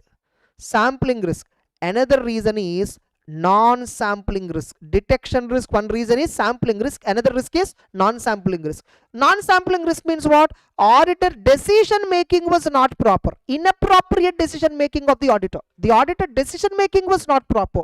Where the mistake is not because of sample, but because of inappropriate evaluation, inappropriate conclusions on the audit evidence. These are all. This is auditor is taking a wrong judgment, wrong conclusion. That risk is called as non-sampling risk. Sampling risk means what? Because of sample, I'm unable to find misstatements. The samples, what is sampling risk? You have a discussion in 530 standard. There you will get an in-depth. In this risk assessment chapter, they just only told briefly this. Sampling risk means what? The risk that sample you selected, right? In that, characteristics of population is not reflected. The risk that the sample selected by you will not have the characteristics of population, and that risk is called as sampling risk. Then another risk is risk of material misstatement. Why material misstatement? Risk of MMS means what? It is the risk that the financial statements might contain material misstatements due to inherent risk or control risk. It is due to inherent risk and control risk. Therefore, I will come back to inherent risk and control risk. Therefore, audit risk is equal to risk of material misstatement and detection risk. Risk of material misstatement can also be called as inherent risk, control risk, and finally multiply with detection risk, you get audit risk. There is one practical sum which is given in the question bank. There is one practical sum which we gave in the question bank, that you just see that. Okay. So this is the audit risk related equation. I hope you're clear. Now let's directly go to the book and then see the actual concepts. So first of all, what is an audit risk? What is an audit risk? Inappropriate opinion, expressing an inappropriate opinion when the financials are materially misstated. Example, giving an unmodified opinion when a modified opinion is required. Consequences, why, what will happen? Okay, financials are wrong, you gave everything is right, tomorrow if fraud is discovered, everybody thinks you colluded with management. So no, it affects auditors reputation, regulatory action, legal action. See, by the way, just because audit risk is there, just because tomorrow if some fraud is discovered based on the opinion you gave which is positive, they will not directly come and arrest you. First they will ask you, dear Mr. Auditor, you did an audit for the company, there is a fraud happened in that company, what are you doing? You show with your working papers, documentation, you show your documentation as evidence that you planned and performed the audit as per. You planned and performed the audit as per standards on auditing. You planned and performed audit as per legal and regulatory. You planned and performed the audit with diligence, all that. If you're proving it, nobody can punish you. Next, what is not audit risk? If at all you are giving a modified opinion when the financials are not materially misstated. Financials are free from MMS. They're actually, you should give unmodified, but still you are giving modified because you're so conservative auditor. So you're giving modified. That is not audit risk. Business risk like litigation, adverse publicity, loss of reputation of the auditor, that is not audit risk. Okay, then what are the components? Like components are what? Like what audit risk includes? What audit risk includes? Audit risk is equal to risk of MMS and detection risk. What is risk of MMS? It is a risk that financials are materially misstated. There is a possibility that financials are materially misstated prior to audit. Like forget about audit. Financials are materially misstated. That risk is called as what? The risk of MMS. Examples of misstatements: capital expenditure charged to revenue, incorrect disclosure, accounting policy not correct, errors in accounting estimate, booking, recording dummy expenses, fake expenses, overstating trade receivable, misstating inventory, wrong valuation of inventory, all that. Next, now you do risk assessment, right? Generally in a company you find risk, risk of mistake. There is a possibility of risk. There is a possibility of misstatement. That possibility means what? Some risk. This risk is two types again. Financial statement level risk, assertion level risk. Sir, what is assertion level risk? I hope you are aware of SA 500. In SA 500 we have a topic called assertion discussion. There are various assertions. One is existence, rights and obligation, valuation, completeness, cutoff. All these are various assertions related to balance sheet items. Okay, cutoff can be an assertion for balance sheet you can take, or even in P&L you can take. And cutoff assertions related to transactions, assertion related to transactions, occurrence, yes or no, completeness, yes or no, and occurrence, completeness, again cutoff, measurement. These are all assertions related to transactions. These are assertions basically related to balance sheet items. Balance is nothing but, suppose you found a misstatement, there is a possibility you found a risk in the company that company inventory is not completely accounted. That's a completeness assertion of inventory. So that's an assertion level risk. Sometimes you will find financial statement level risk. What is financial statement level risk? It is also called as pervasive risk. It is also called as pervasive risk. What is financial statement level risk? Top management, director, finance director, accounts director of the company is fraud. He has a fraud intention. So definitely tell me which assertion in the financial statements will affect, which item of financials will affect, which assertion will affect. Anything can affect. This risk is called as a financial statement level risk. What is this risk is called as? A financial statement level risk. Now, components of risk of MMS. As I already told, risk of MMS has two components: inherent risk and control risk. I already told inherent risk and control risk. What are risk of MMS is, tell me who is the reason for this risk? Audit. These are entity risks. They exist independently of audit, independently of auditor. Okay, whether audit is there or not doesn't matter. These risks will always be there. What is inherent risk? It is the possibility, susceptibility of an assertion, to a material misstatement. Susceptibility of an assertion to a material misstatements before considering related controls. Definitely, when a transaction is happening in a company, there is a possibility that somebody will do fraud, somebody will do mistake. That risk is called as what? Assertion. That risk is called as inherent risk. Now, that's why companies know primary responsibility for the company is to do risk assessment. Whose responsibility to do risk assessment? Primarily company. Management, every company, top management and management, they will appoint internal auditors. They will do risk assessment, risk management activities. They identify where and all risks were there. They'll communicate to the top management. Top management will implement controls there. If control is not implemented, that's an inherent risk. If control is implemented to mitigate that risk, then the risk is get mitigated. Okay, now, so the susceptibility of an assertion to a misstatement, to a fraud or error before considering related controls, that risk is called as inherent risk. This is what we call it as what can go wrong. Characteristics, this risk is something that exists before considering internal control. Forget about internal control, this risk is there initially. To mitigate this risk, only company put some control there. Now this inherent risk, it is extreme high for complex calculations where any transactions or events are affected by external circumstances, influencing factor, external factors, entity specific factors like business risks, complex accounting standard, all that. So inherent risk varies across various transactions, assertions and disclosures. For various transactions and various balances, inherent risk is not constant, it is different for different items.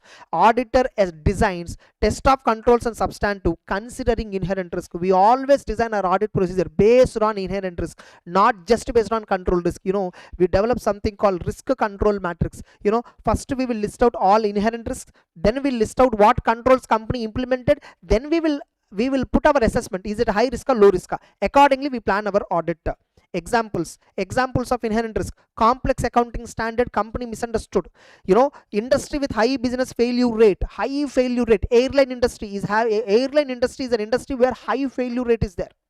Then apart from that, the second type of risk is control risk. In risk of MMS, there is another risk that is called as control risk. Control risk means what?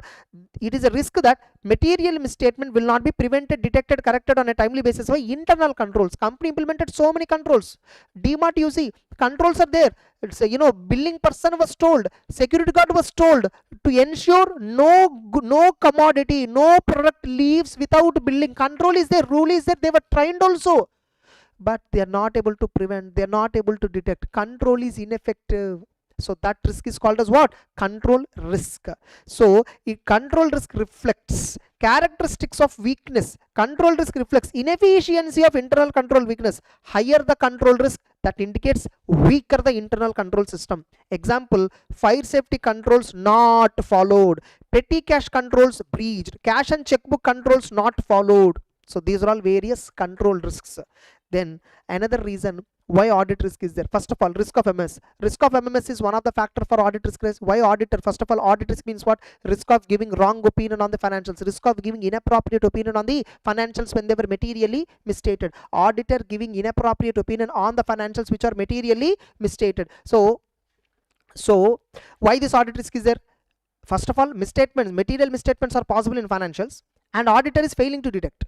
Why mistakes are possible? Inherent risk, control risk, and auditor is not detecting. That auditor not detecting is called as what? Detection risk. Detection risk means what? In SA 200 standard they defined. What they defined? Audit procedures performed. You perform some audit, right? Will not detect material misstatement which are either existing individually or aggregate, which are material. Okay, your procedures will not detect a misstatement which is material. Even after using specific procedures, there is a risk of undetected misstatement. Even after you do audit, still undetected misstatement risk is always there. Now why detection risk is there? One is sampling risk, another reason is non-sampling risk. Sampling risk means what? Your conclusion. Tell me, we always conclude in audit based on, our opinions, our everything we conclude based on a sample. We conclude, correct? We verify sample and then we give opinion on the financial statements as a whole. So the auditor's conclusion based on sample, if at all it is different from the conclusion if entire population was tested. Very simple. If I test entire populations, I will know all the frauds. But if I test sample, I can't even discover single fraud also. But the purchases, there are so many mistakes in population. But in the sample I tested, I did not find a single mistake. Naturally, what I assume that entire purchases is true and fair. So if the controls tested, if the conclusion reached by me based on sample testing is going to be different, if at all I test entire population, then that risk is called as sampling risk. It also occurs, sampling risk occurs because the sample is not representative of population. then there is non-sampling risk. Here auditor is taking a wrong conclusion, not because of sampling but some other reason. Example, auditor is applying inappropriate audit procedure. For example, whether inventory physically there or not, you should physically go there and check, but auditor is asking employee, inventory physically there, employee saying yes sir, fully there. This is inappropriate audit procedure. Here it is not a sampling risk. Yes or no? That's it. Auditor not attending inventory work in progress but relies on inquiry, relies on analytical alternative procedures. Best example. Next. Now tell me, between risk of MMS and detection risk, which risk auditor can control at least? Detection risk. Detection risk is the only component of audit risk that auditor can control. So the auditor has to try his level best to reduce the detection risk to low level. That's why we have to perform in-depth audit. That's it. So how auditor can reduce detection risk? Perform checks over a broader scope of transaction, use larger sample size, include experienced personnel in your engagement team. Have experienced people, competent people, so that when they find a mistake, they'll be alert. So how detection risk can be reduced? That's it. Now tell me, risk of MMS is a judgmental matter. Yes or no? Assessing risk of MMS is a professional judgment. Audit risk is a function of ROMM and detection, and the risk is based on audit procedures. Assessment of risk is absolutely judgmental. You cannot measure it precisely. Can you say 10 risk is there, 20 risk is there, 25 risk is there, risk is equal to 40? You can't measure it precisely. Okay, next. Again, interrelationship between risk is risk of MMS and detection. They both are inverse. Higher the risk I predict, we do in-depth audit, and when we do in-depth audit, the more mistakes we detect, the detection risk naturally reduces. When auditor perceive higher risk of MMS, he will do in-depth audit, and thereby detection risk can be reduced. Next. Now, this risk of MMS we identify at two levels. This risk of MMS we identify at two levels. Yeah. Financial statement level, assertion level. So one is financial statement level and another one is assertion level. So what is financial statement level risk? So risk of MMS is at two levels. One is assess the risk. Just a minute, my family members are calling. Just a minute. It's okay, fine. I think this anyhow is a separate topic. Audit risk topic is completely done. Now we are going to discuss a risk assessment topic. Okay, that's it. Fine, I already told it. Whenever you identify the risk, you need to classify that at two levels: financial statement level and assertion. You know what? At the beginning of audit, if at all we identify financial statement level risk, I'll give you one important conclusion. If at all we identify financial statement level risks, we generally do not continue audit, because that gives us a doubt that financials are completely unfair, completely not true unfair. We rarely find financial statement level risk. What we generally find is assertion level risks. For example, you recollect the DMart example where customer is taking more number of goods in the trolley and billing not fully. There, what assertion I found, what risk I found? Closing stock valuation might not be proper. Sales are not accounted fully. Closing stock is not accounted properly. So assertion level, valuation assertion I'm mistaking. I found a valuation assertion related risk. So that's called assertion level risk. So auditor has to analyze every risk that you identify to determine its significance. Why you should determine? Ultimately this risk assessment is most important to reduce audit risk. Remember, the time available for audit is very, very limited. So we can't verify all the transactions, all the events. Therefore, what we need to verify? We need to verify those transactions, those events where risk is high. How do you know where the risk is high? For that reason, you should do risk assessment and internal control evaluation. That's it, guys. Okay. Now, how we do risk assessment procedure? Sir, we are telling you, you're telling from previous past few minutes, past few 1 or 2 hours, you're telling risk assessment, risk assessment. What do you mean by risk assessment? Risk assessment means you will understand the entity, you will understand the environment, understanding internal control, understand the entity, what this company is doing, what products they're manufacturing, where are the factories, understand its environment, which industry it belongs to, who are the competitors, and what is the control the company implemented. That understanding the entity and its environment, including internal control, is called as risk assessment procedure. And what we get when we are understanding this, we identify the risk. We need to assess it. Why we need to assess it? To know whether it is a high risk or low risk, a significant risk or non-significant. And we should also assess it to determine, is it a financial statement level risk or assertion level risk? That also we should determine. Next, the auditor has to relate the risks, whatever risk you identified, no, relate it to what can go wrong at assertion level and consider relevant control. Okay, so what can go wrong in purchases, what can go wrong in sales, what can go wrong in billing, what can go wrong in closing stock. Try to identify that risk and see if you find something that can go wrong, what management is doing to prevent it, what control management prevented it, so that you should check. And whenever you find any risk, no, consider likelihood of the misstatement, consider magnitude of the misstatement, consider likelihood, consider magnitude. If the likelihood is high, magnitude of the misstatement is high, then that risk is called as significant risk. Then that risk is called as what? Significant risk. Once I'll go back to significant risk, that alone I'll finish and then come back to risk assessment procedure meaning. Now, concept of significant risk. What is it? Concept of significant risk. Now I think students might be understanding why I say this chapter you should keep aside, because this chapter requires in-depth understanding. In our class we discuss 11 to 12 hours of this chapter. This chapter will be 10 plus hours we discuss, but in a marathon I have to cover it in 1.5 to 2 hours. Otherwise it's not a marathon. Yes or no? I have to cover it in 1.5 to 2 hours, maximum 1.5 hours is what I can dedicate. But see the complexity involved in this chapter discussion. So that is the reason why I always tell to keep this aside, because no, it's very tough chapter. You have to discuss real cases, practical cases. Only then you get an idea about this chapter. It's not understanding sentences. It's not the conceptual learning. Conceptual learning means what? Understanding the background, understanding the meaning, understanding how it is impacting in real audits. That is contextual learning. And MCQs and all you can answer only when you understand the context. Fine. So significant risk means what? Significant risks are basically risks identified by the auditor, inherent risks, but which have a higher likelihood of occurrence of misstatement, which have a higher magnitude of potential misstatement, higher likelihood of occurrence, higher likelihood of potential of misstatements.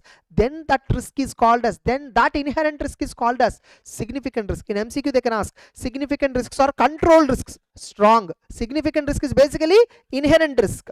Now, assertions affected by these risks are assessed as having high inherent risk. Generally, whenever we find any assertion where significant risk is involved, we classify that as high risk, and there we give major our time and attention. Our major attention is given on those areas where significant risk, and this is one of the factor to determine key audit matter. If you remember 701 standard, factors for determining key audit matter. Areas where high risk of MMS is involved or significant risks involved. First point in that. Exactly, every standard is interlinked. Every standard is interlinked. In fact, so many interlinks in 450, 265, I didn't tell you. There's lot of interlinking is there. Next, examples. Fraud risk. In the companies you found that there is a possibility of fraud. That's a significant risk.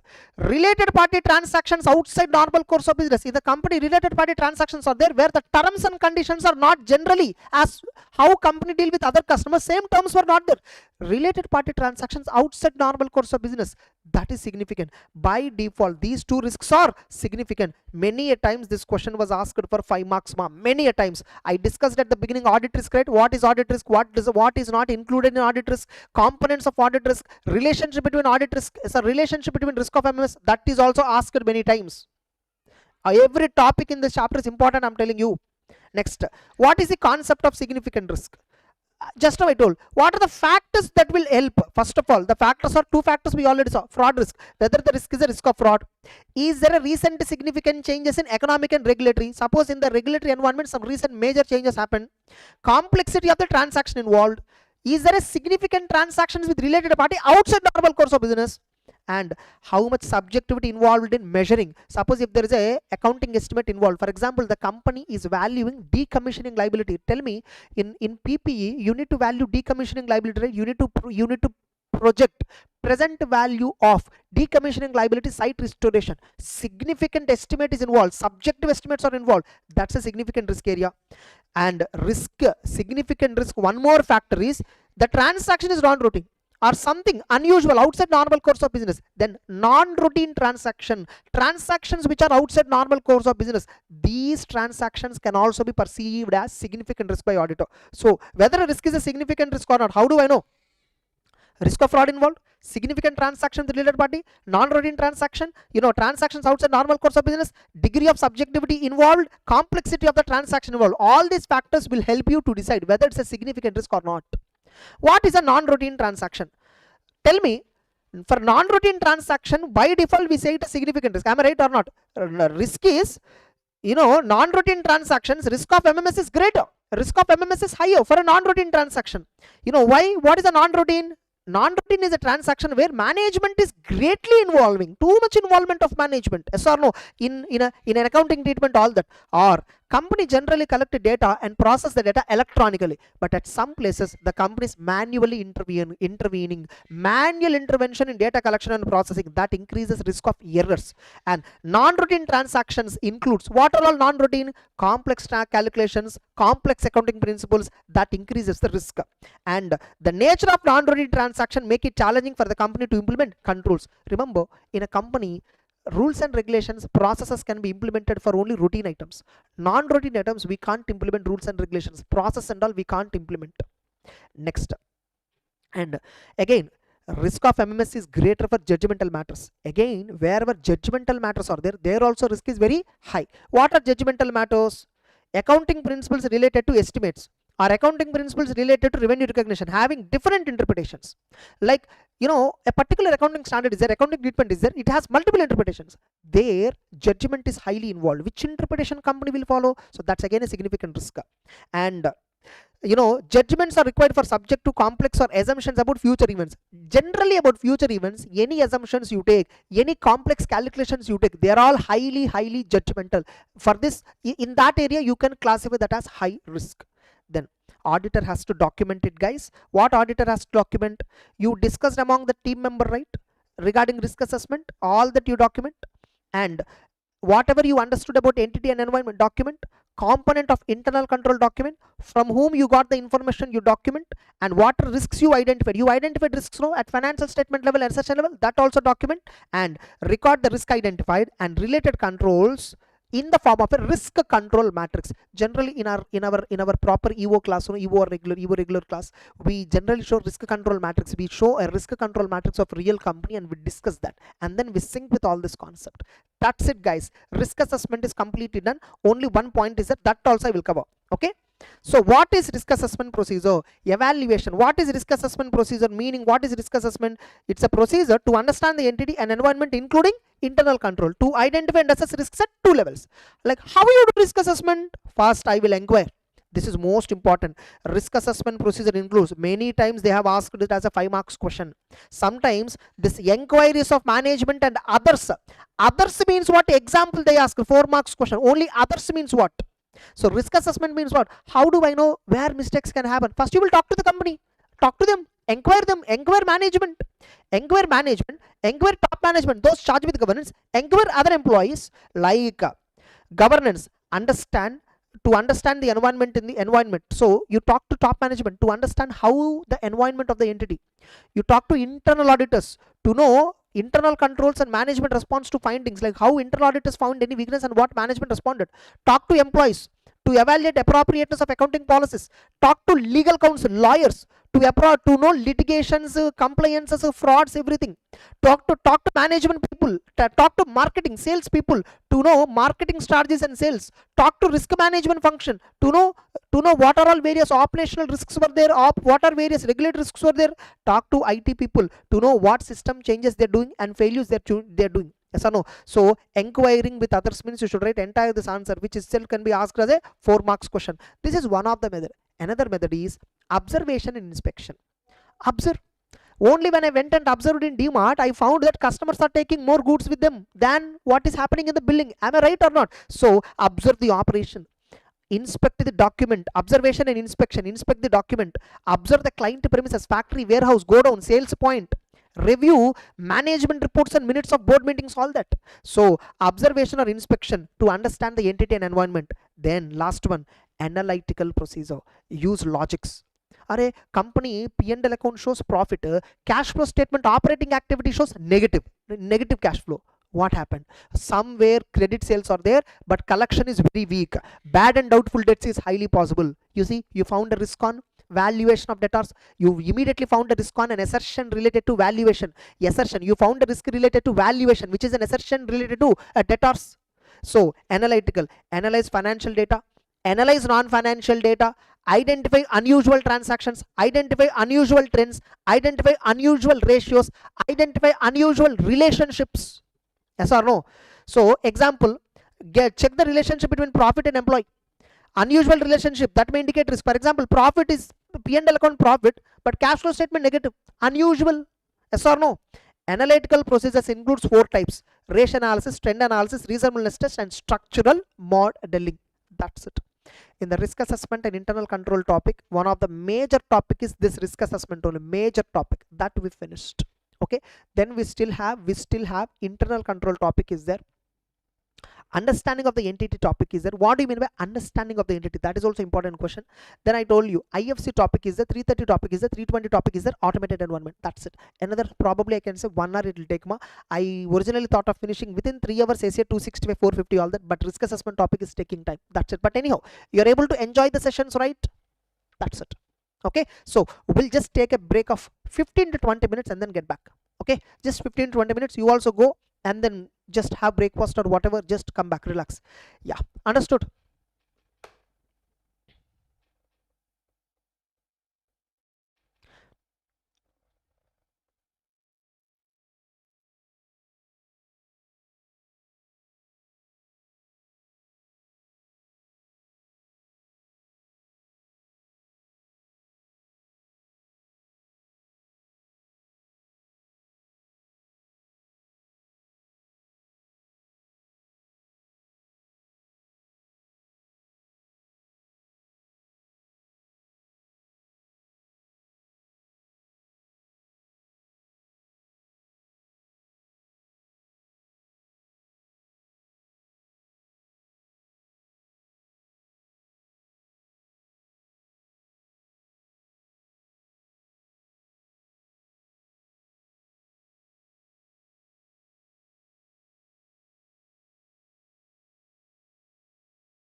Yeah, guys, welcome back.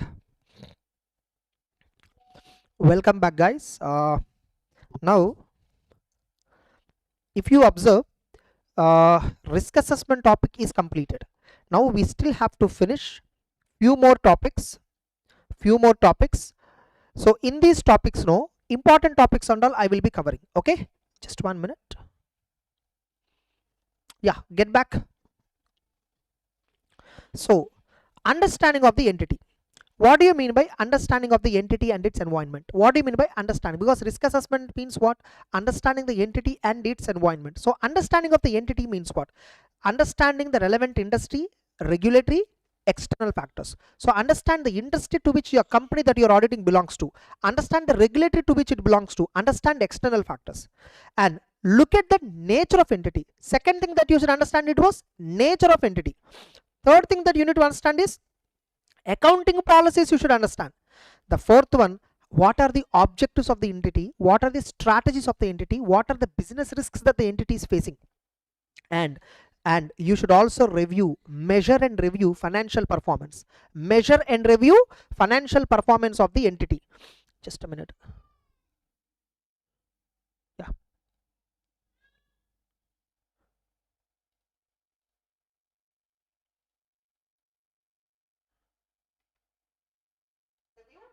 Perfect.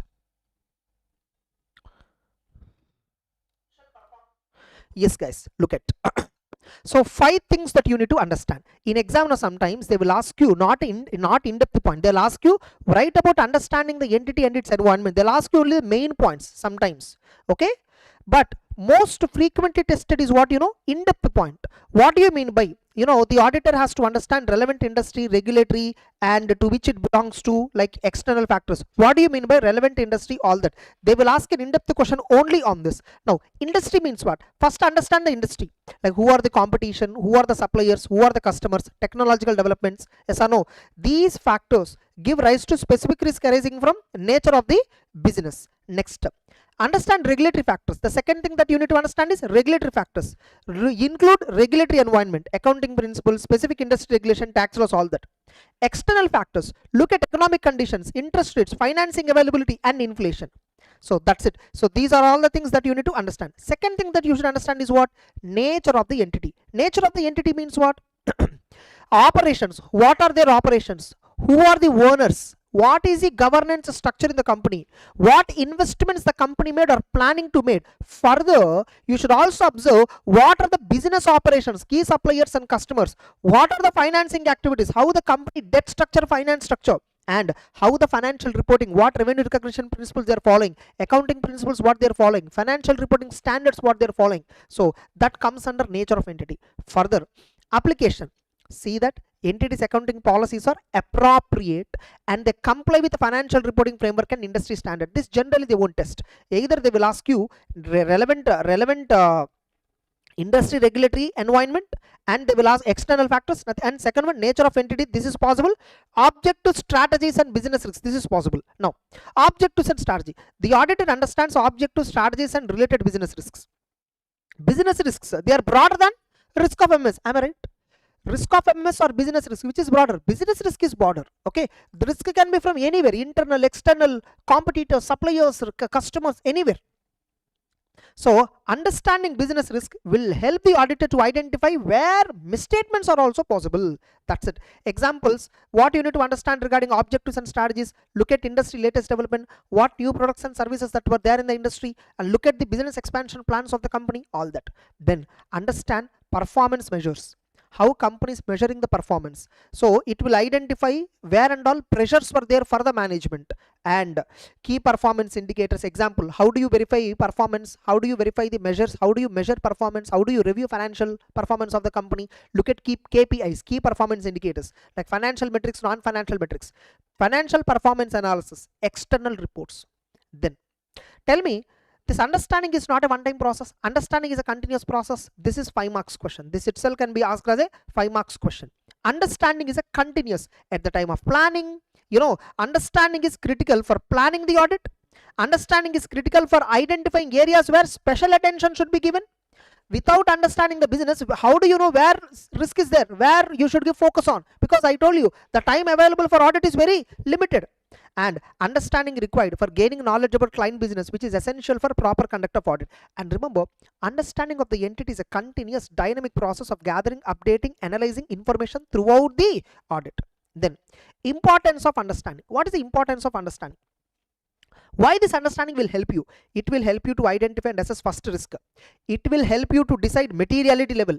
It will help you to analyze whether accounting policies are appropriate. Only when I know how in business goods are being sold, I can understand FIFO method suitable or weighted average suitable. Identify areas where special attention is required. And it will also help you to identify related parties. It will also help you to identify whether going concern is fine or not. It will also analyze, it will also help you to identify the purpose behind a transaction. And you can use analytical procedure, and this understanding will help you to analyze sufficiency and appropriateness of evidence. Okay, that's it. With this understanding, concept is completely done. Then internal controls. Internal controls means what? Internal controls are nothing but some process which a company will follow. It's a process designed, implemented, maintained by governance, management personnel to provide reasonable assurance. Internal control is a process designed for reliability of financial reporting, efficiency and effectiveness of operations, safeguarding of assets, compliance with laws and regulations, thereby prevention and detection of fraud and error. Next, there are inherent limitations. This is important questions. Inherent limitations of internal control is also important question. Okay, now internal controls, they suffer from inherent limitations. No matter how robust the company implements internal control, there is always a risk. There is always a risk that some controls will fail. Human judgment in decision making. Errors in judgment can lead to control failure. You know, for example, security guard, when I asked in demand why you did not verify, sir, nobody told me, or they would have told him, but he misunderstood like that. Okay, so design in the error. Next, lack of understanding the purpose. Why a particular control is required. If people does not understand the purpose of control, they don't implement it properly. Collusion. Multiple people can collude and then cheat it. Now, if the billing person, security guard and supervisor of the DMart store, if all of them collude, they can easily do a fraud. And judgments. Management choose controls based on judgment about nature and extent of risk. What kind of risk management is aware of, what kind of risk management is perceiving. Accordingly, they take a judgment about a control. And for small entities, limitations are different again. In small entities, no, few employees will be there. Segregation of duty is almost impractical. Owner managed entities, that may have more effective oversight. So auditor must consider all these factors in smaller entities to determine whether there are any limitations or not.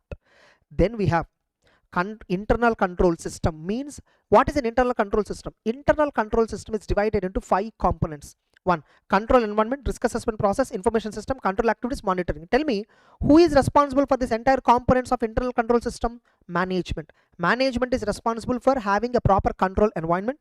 The management only should do risk assessment process. Management should implement information system and the controls to mitigate these risks. Management should execute the controls, and they should only monitor whether their internal control system is adequate or not.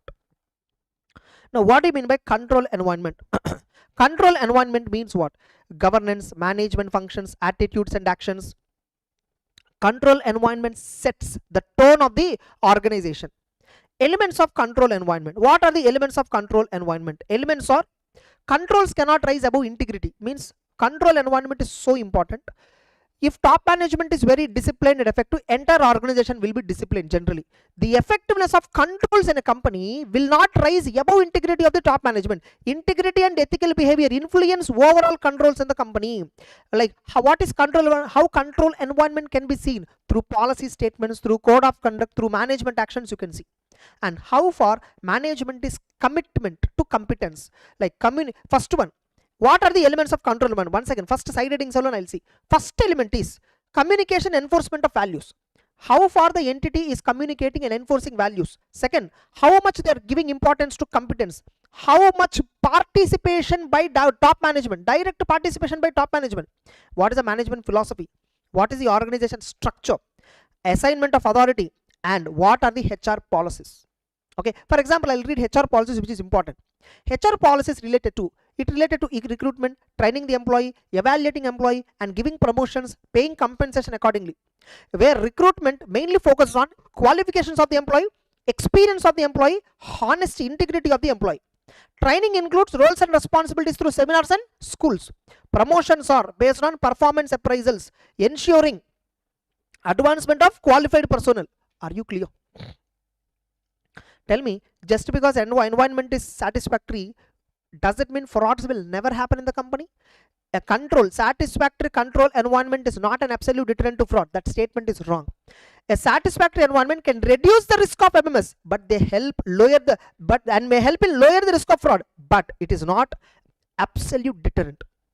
No matter how committed, how serious top management, certain number of employees through collusion, through exploitation of controls, they do frauds. Some weaknesses in control environment can reduce effectiveness of controls. So management failure to address IT risk. Example, suppose some IT risks were there, technology risks were there, management is failing to address them. So that will lead to a control failure. So the control environment does not directly prevent or detect, but it influences auditor's evaluation of other controls. If auditor feels environment is very disciplined, auditor generally feels that remaining controls are also very disciplined. Then risk assessment process. Risk assessment process not that important. Now here it is regarding understanding. Why you need to understand this is the second component of internal control. There are totally 5 components. First is control environment. Second one is risk assessment process. Who should do this? Entity has to do. So auditor has to understand entity's risk assessment process. How is the entity has a process for identifying business risks? Is the entity has a process for evaluating significance of the risk identified? Is the entity has a process of evaluating likelihood of the risk? Is the entity has action plan to mitigate and manage the risks identified? That's it. Then third component of internal control is information systems and related business process, like identify transactions which are significant to financials, understand how these are recorded in the books of accounts and general ledger, how accounting records to financial reporting is happening, how the company is capturing big events and transactions through information system, and understand the process used to prepare financial statements, and understand surrounding journal entries, controls around surrounding journal entries, voucher control, purchase order control, all these are controls around journal entries. This is what we call it as controls related to information system and related business process. Next, control activities. What do you mean by control activities? These are the policies and processes that ensure management directives are carried out. These are the processes that ensure management directives. Control activities means what? In the company we delegate roles and responsibilities to people, right? Like you have to follow this, you have to follow this, you have to follow that. That is nothing but control activity. Segregation of duty, physical control, performance reviews, all these are control activities. These control activities may be implemented through IT system or may be implemented through manual system. For example, security guard is there, it's a manual control. Okay, next. Auditor focuses on which type of control activities? Auditor focuses on those types of control activities which are related to significant class of transactions, significant class of balances and disclosure. That's it. Then monitoring, not required right now. By the way, monitoring is nothing but very simple. In the internal control, there should be a monitoring internally. In the sense, internal audit is there, for example. That's a monitoring control. Whether company internal control system is effectively working or not, the company itself has to monitor, and that control is called as monitoring control. So monitoring involves assessing effectiveness of a control on a timely basis and taking necessary actions. Types of monitoring. How a company can implement monitoring controls either as an ongoing activity or as a separate evaluations. So ongoing activity, for example, you take bank, concurrent audit is an ongoing activity. Separate evaluation, internal audit is a separate evaluation. Then we have a question called controls relevant to audit. Remember, there will be so many controls in the organization. Not every control is related to financial reporting. Same way, there will be so many controls that influence financial reporting, but not every control is relevant for the auditor. What controls are relevant for the auditor? It decided by following. Controls relevant to audit, important question, 5 marks question can come. So controls relevant to audit is influenced by materiality, significance of the risk, size and nature of the entity, nature, organization, ownership, characteristics of the entity, diversity and complexity of the operation, applicable legal and regulatory requirement, the nature and complexity of internal control system, whether a control prevents, detects, corrects misstatements individually. So all these factors decide whether a control is relevant to the auditor or not. Any 5 points you have to write in exam. There will be some controls which are not relevant. For example, airline company, they'll have a software for flight schedule fixing. If the software does not work, flight schedules at all will be improper. Therefore, delays will happen. Because of that, company will lose revenue. This is operating control, not a control relevant to the audit. Then, so I think these controls are enough. Actually, this internal control topic is there. Right? This is only the main. You should develop audit program only after understanding internal control. See, auditors shall develop audit program only after understanding internal control. The auditor must confirm whether internal control system actually in operation or not. Reviewing internal control allows the auditor to identify, to understand controls and implications. This is bit tough, this is bit tough. It is not that easy to quickly finish it. Almost it's been more than 1.5 hours we started discussing. Almost it is 1 hour above we started risk assessment chapter. We have to finish it, only important points at least. This methods of evaluation, this is very important. Let's give little more time and attention here. Methods of evaluation. There are 4 methods of evaluation. One is narrative record, checklist, and questionnaire and flowchart. Whatever internal control I understood, I will document it in the form of a flowchart. An organization also will have multiple ways of documenting internal controls. So there are various methods. One is flowchart, ICQ, checklist, and then narrative record. Flowchart means what? Whatever internal control system you found, right, that you will present it in a graphical manner.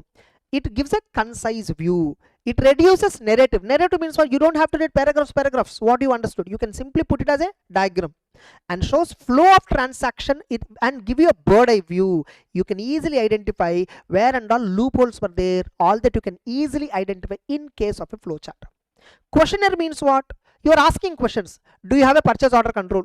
Do you have a goods received note control? Do you have a quality inspection? Do you have so and so? Like this, I'm asking multiple questions to know whether a control is effectively working or not. So internal control questionnaire, it's a comprehensive set of questions about existence of control, operation of control, efficiency of control. Okay. This IC evaluation can be reviewed either in sections or interim basis. Generally for the questions that we are asking in questionnaire, the answers are usually yes, no, not applicable. Usually the questionnaire is issued to client, where it is followed by audit review and recommendations for improvement. So questionnaire, no, we put set of questions and will issue to the client, and client will fill the answer and give back, and then we evaluate, and we will find weaknesses and will recommend measures to the management. For example, in the recent exam, September or May exam, okay, it was asked as an MCQ. These items were asked as an MCQ. Purchase, creditor, inventory, fixed assets, these were asked as an MCQ. Like they give you some points, they will ask you to figure out, is it inventory pointer, is it fixed asset pointer? You should figure out that. So this checklist is important, this questionnaire is important. These are the 4 examples of questionnaires related to 4 items of financial statements.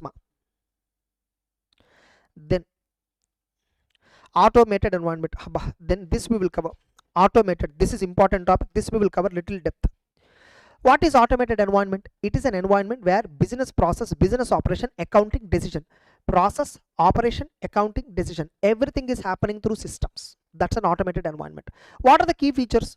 Faster operations, accurate data processing, automated, computers can handle large volume of data, integration of all business, sales integrated to inventory, integrated to purchases, enhanced security, human error can be reduced. You always get latest information if at all you have electronic systems, and strong connectivity and networking capabilities. So the auditor has to understand and document. This itself can be asked as a 5 marks question. The auditor has to understand and document what? During a financial statement audit, the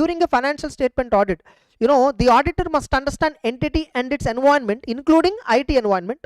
So what are the key points to understand? You need to identify application systems which are used by the company. You need to determine whether the systems can handle financial and non-financial operations.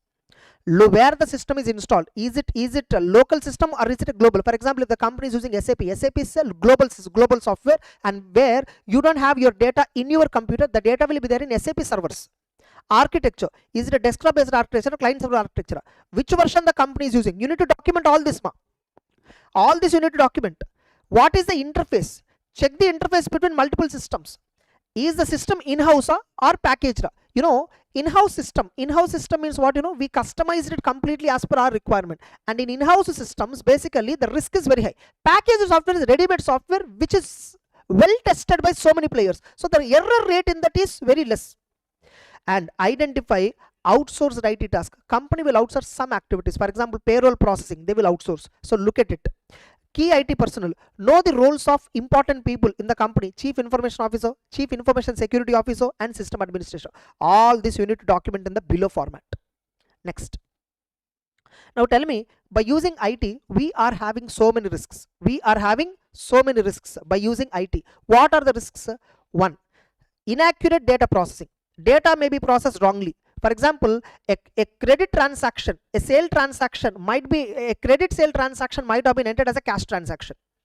Unauthorized, unauthorized access to sensitive data. Unauthorized access, for example, in a company, if at all you break the firewall, you can access to sensitive data. Risk of direct data changes. Somebody can directly access the system and then change vendor bank account details, vendor names, like that. So there is a possibility. Privileged access. This is one more risk in IT. Privileged access means people might have more, people might have more access to the controls.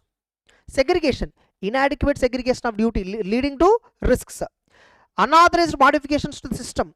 Failure to update the system. If you do not update the system timely, that will have weaknesses in the system. Risk of data loss, impacting data integrity and availability. These are the risks related to use of IT. In exam, they can ask you directly this as a 5 marks question.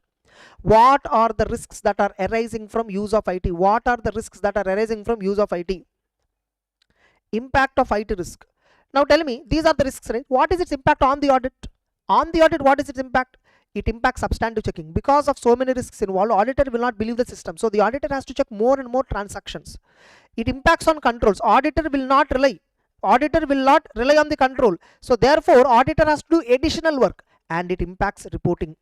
Regulatory requirements for IFC, for example, may necessitate a modified auditor report. For example, if the controls are weak, if the controls are not functioning, they're not functioning effectively, IFC controls especially, auditor may have to give a modified opinion on IFC. That's it. This is the impact on reporting. Now, what are the types of controls in automated environment? What are the types of controls in automated environment?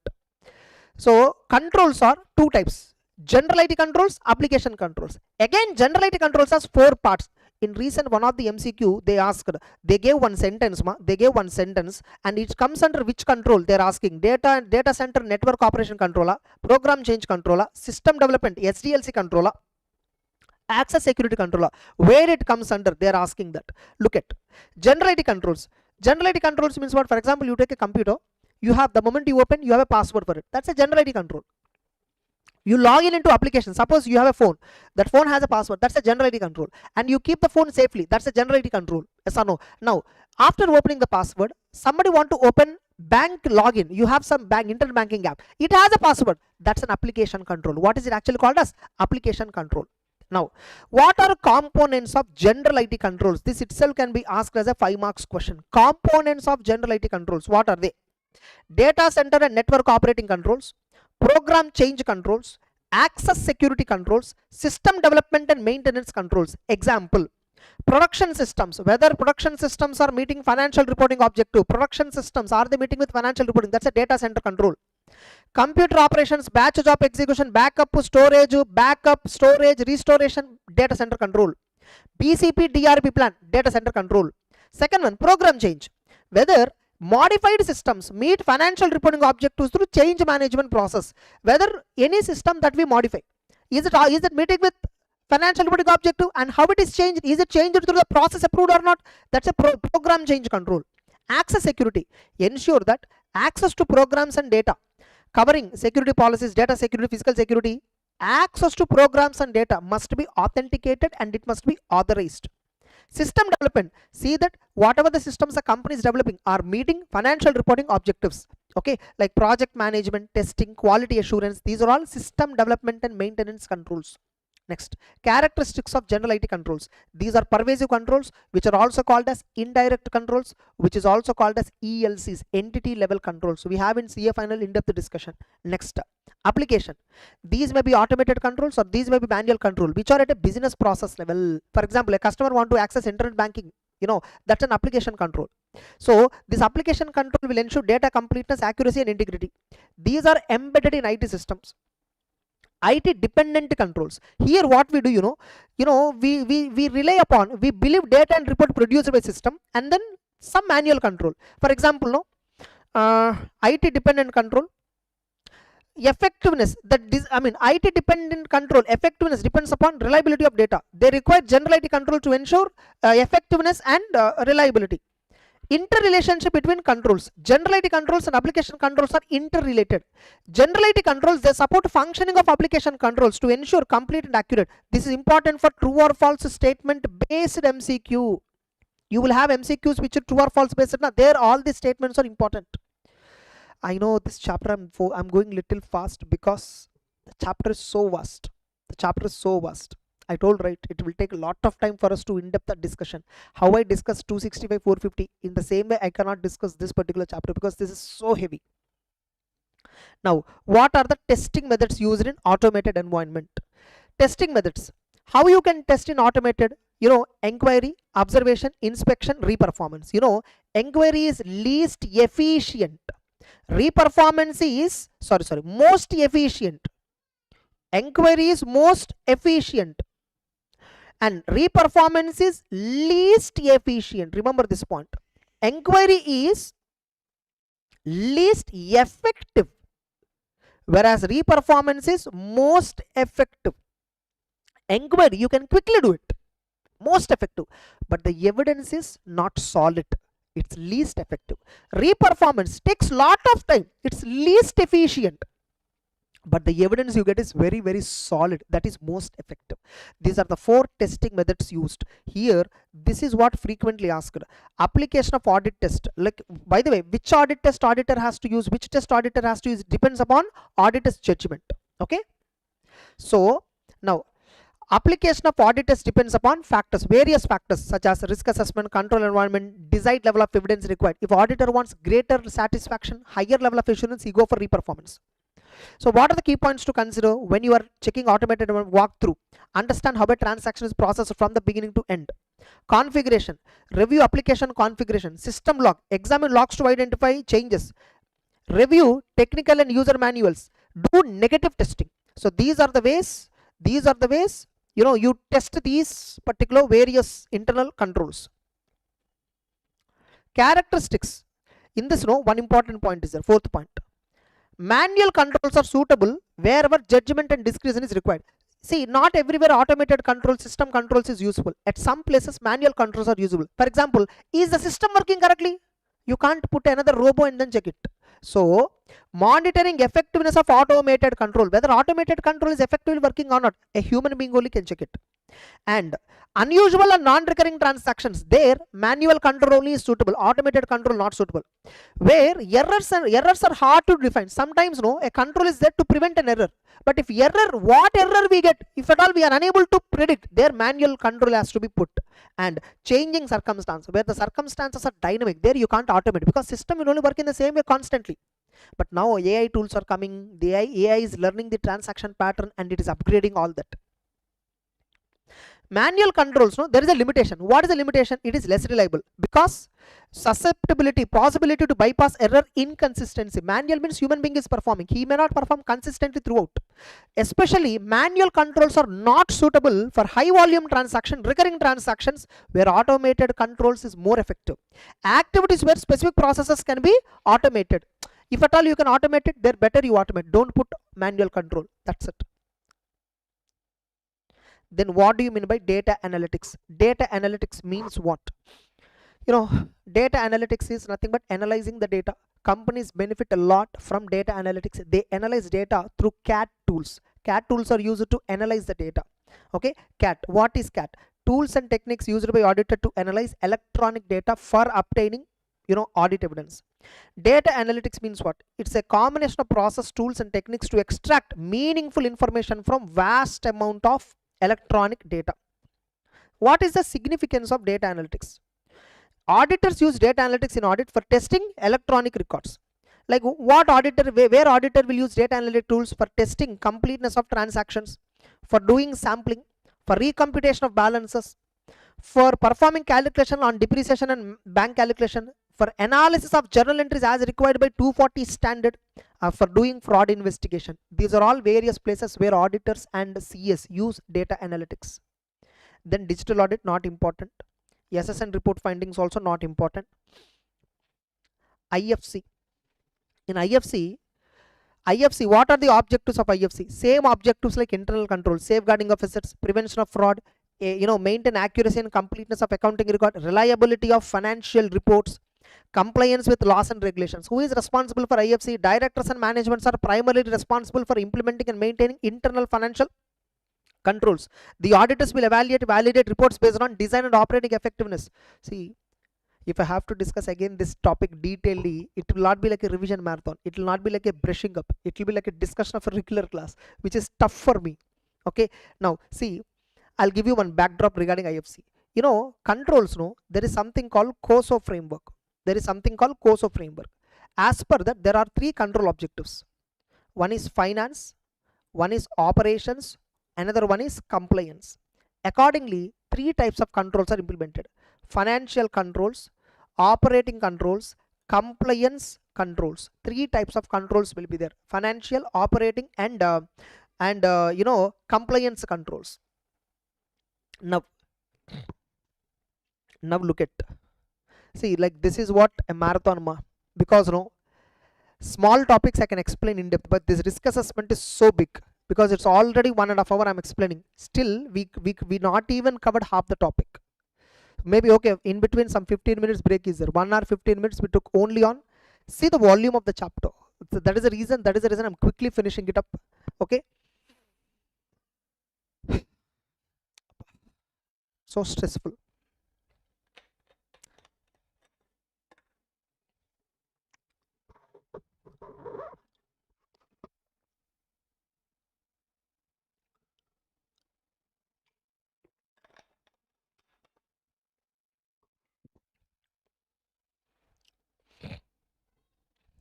Next, look at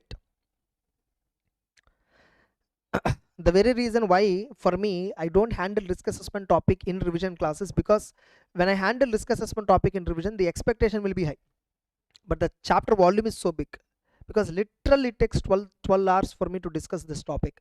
But considering revision class, I can't give that much time. Okay, because in fact today I scheduled it only up to 11 o'clock. I thought of finishing by 11 itself, risk assessment and audit strategy also, but it's already 11:30. I'm trying my best. It's very hard, the profession is very hard, because morning I started at 9. Revision is actually takes a lot of energy. Revision takes a lot of 1 hour of revision that we spend in live, that too is equal to 6 hours of you studying. 6 hours if you sit and study, how much energy you consume? That much energy we consume in just 1 hour.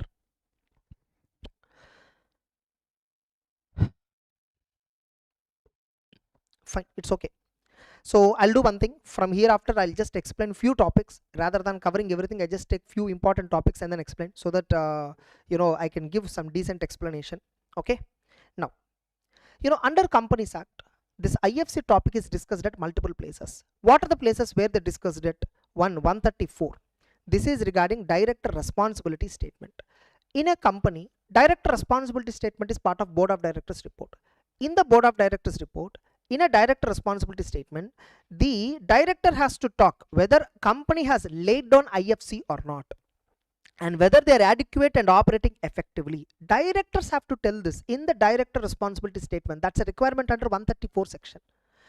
Then this is first requirement in Companies Act. There is another requirement in Companies Act, 143 requirement. What is this 143 requirement? Auditor report must state in 143 subsection 3 clause I whether company has adequate IFC and is it operating effectively. This IFC reporting does not apply to private companies. This particular IFC reporting does not apply to private companies, 1-person companies and small companies. Okay, and remaining private companies whose turnover is less than 50 crore, whose borrowings are less than 25, both the conditions if they satisfy, IFC reporting does not apply. Generally, if you go and open a real audit report, on IFC we will give a separate annexure. It's part of audit report only, but we will attach it as an annexure where we give like an audit report format only. Then further, there is one more section in Companies Act 177 where audit committee has to evaluate IFC and risk management system. Audit committee has to evaluate IFC and risk management system, and they need that's their duty. One of the terms of reference, one of the duty of audit committee is to evaluate IFC and then risk management.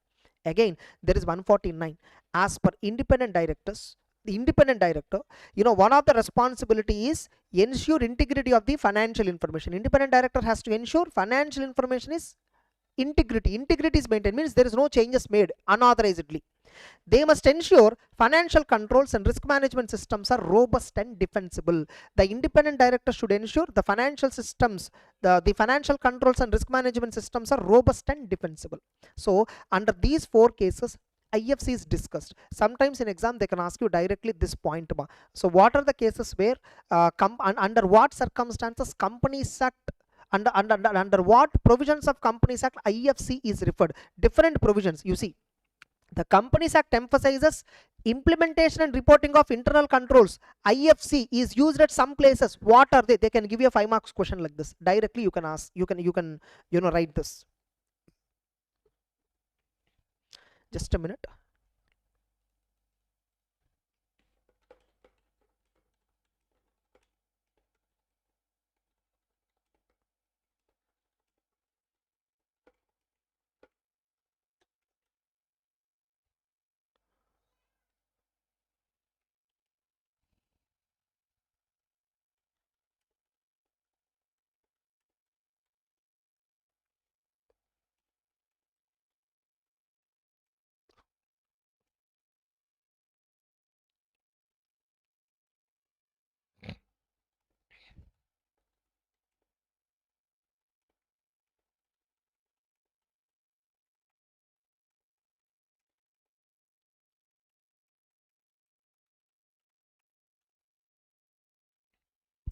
Then fine. Now, so what is IFC? We understood. Now, in 143 subsection 3 clause I, we need to talk about operating effectiveness of internal financial controls with reference to financial statements. We need to talk about internal financial controls with reference to financials. Remember, IFC is broader than IFC or OFR. IFCOFR, we also call it as what ma? IFCOFR. Fine. So first of all, what do you mean by internal financial controls? Internal financial controls are basically policies and procedures for 5 objectives. What are the 5 objectives? Reliability of financial reporting, efficiency and effectiveness of operations, compliance with laws and regulations, safeguarding of assets, prevention and detection of frauds, reliability of financial statements. These are all various objectives of IFC. Now, what is internal controls over financial reporting? They are purely the controls dealing with financial reporting. For example, year-end controls, year-end journal entry related controls, financial reporting closure controls. Those controls are different. Okay. So auditor has to express opinion on effectiveness of internal controls over financial reporting. This is different from opinion on financial statements. So here the auditor has to give opinion on financial statements separately. You should also give opinion on operating effectiveness of internal financial controls over financial reporting. Next, IFC is a broader term which covers all aspects of internal control, whereas IFCFR is narrower. It only deals with controls over financial reporting. That's it. So I will do one more thing, ma. 330 standard also, only important 1 or 2 topics, subtopics were there, only that I will cover, and then I will go back to internal control topic once again and then cover. Okay, so wherever I went fast, okay, fine, I'll just go through it and then I will cover it in depth. Now, SA 330, auditor's response to assessed risk. What is this particular standard is about? This standard, no, this particular chapter, no, entire audit procedure you might have know. I think you might have heard about audit procedure. What are audit procedure? Risk assessment procedure and further audit procedure.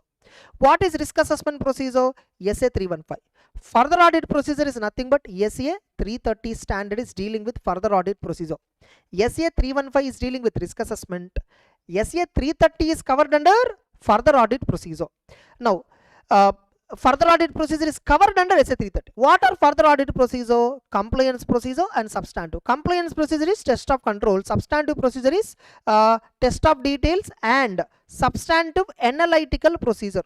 So this is called further audit procedures. Now look at.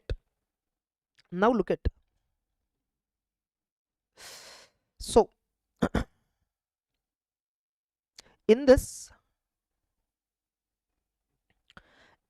this can be asked as a direct question, 4 marks. Write about nature and extent of test of controls. So to what extent? Nature, how you can test the control? You can test the control through inquiry along with other procedure like inspection, reperformance to assess the control. Nature of testing can be through inquiry or any other method. And extent, what you will test in the internal control, how the controls were applied, manual or automated. Consistency, if it is automated, we assume it is consistent. If it is manual, we need to check the consistency. Who applied? Is it a low level management, a middle level management, a high level management? Who applied that? And is this control dependent on another control? For example, security guard control is dependent on billing person control. Correct? Next, you can combine inquiry and reperformance for greater inspection. The best combination of checking of internal control is inspection plus reperformance is best combination. I mean, actually, inquiry with inspection. I will tell you the equation. You know, inquiry alone is not sufficient. Inquiry plus inspection or inquiry plus reperformance. This inquiry plus inspection is best combination, which is efficient and effective. Whereas this is efficient, but least effective because reperformance takes lots of time. Next. And adjust testing based on nature of control. Depends upon the control nature, you adjust the testing. Next, factors influencing extent of testing, not that important. Can you use evidence from previous audit regarding a test of control? Last year when you are doing audit, no, you already got evidence on whether a control is effective or not. You got some evidence. So can I use that evidence? Yes. You can happily consider while using prior period audit evidence. Only few things you need to check.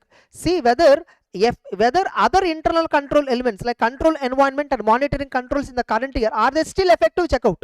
If current year control environment monitoring is effective, last year you tested controls and you might have understood that controls are operating effectively or not, that you can use it. And it also depends upon characteristics. If it is automated control last year and this year also it is automated, no changes happen, happily last year evidence you can take. Suppose if it is a manual element, better once again test manual control. And general IT controls effectiveness you check first. What are all general IT controls? Check general IT controls. If general IT controls are effective, you can still use the last year evidence. Control effectiveness and deviations noted in previous audit. In previous audit, some deviations you noted, that you see whether in the current year it is rectified or not. Are there any material misstatements in the current year? Check out. If there are any material misstatements, then why this mistake happened? So that point you specifically focus on. That's it.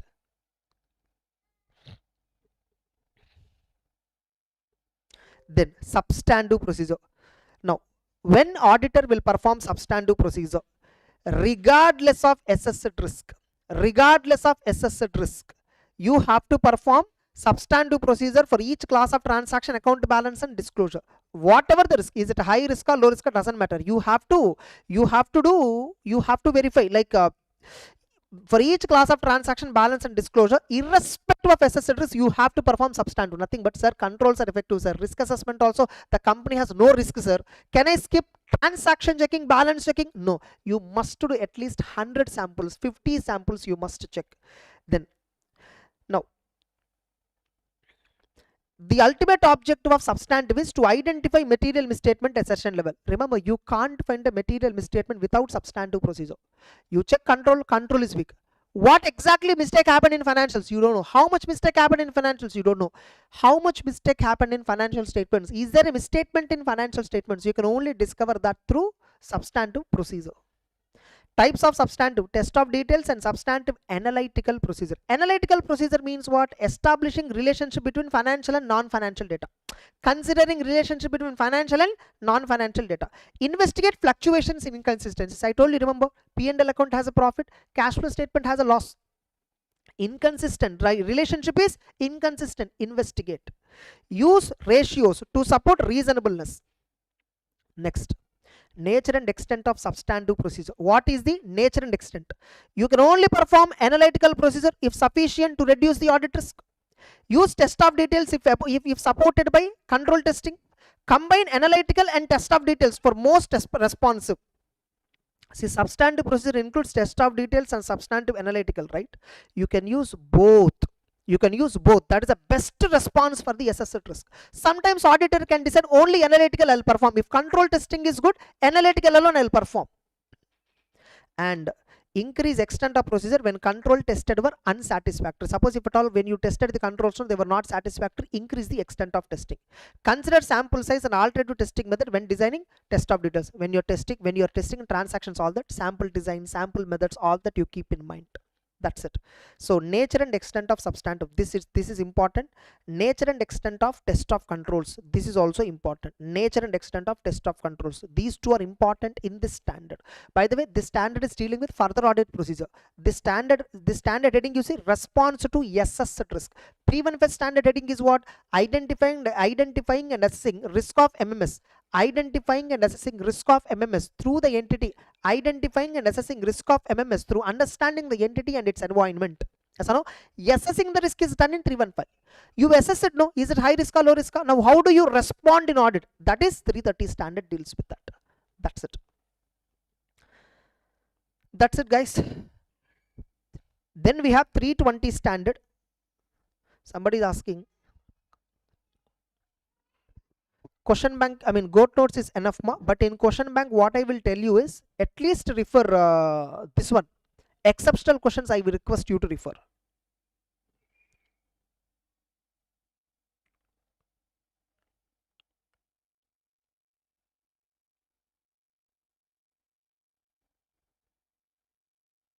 I think one part of the topic, internal control topic, I went little fast. Automated environment, little slow down I did. Then again, I think at the end, I think I covered decently again. Now 320, materiality in planning and performance of an audit. I think after this topic I'll stop this video. Audit strategy planning topic I will upload a separate video. Materiality in planning and performance of an audit. You know how to decide materiality. How to decide materiality? Generally, materiality is decided in financial statement. Financial reporting framework often discusses. For example, you take schedule 3. It says 0.5% of turnover is material. Yes or no? So materiality, what is material in a company? Generally, financial reporting framework will give some clues to it. Why materiality is required? At the beginning of 450 standard, I told overall materiality, performance materiality, triviality level materiality. Remember I told you at the beginning of 450 standard? Yes or no? So there I told you the example behind materiality.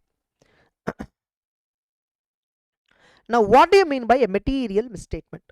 What do you mean by material? Characteristics or what? Like when you call a particular misstatement as a material misstatement, if it is influencing user decisions, or it also depends on size and nature of the misstatement. Material misstatement, is it material or not, depends upon size and also nature. Nature means, for example, if it's a fraud, we can call it as material. Remember, materiality is not only about quantity, it is also about quality. Sometimes 1 lakh rupee mistake happened in a company. If it is due to error, not a material, but if it is due to fraud, we may focus more on that because the nature of mistake is fraud.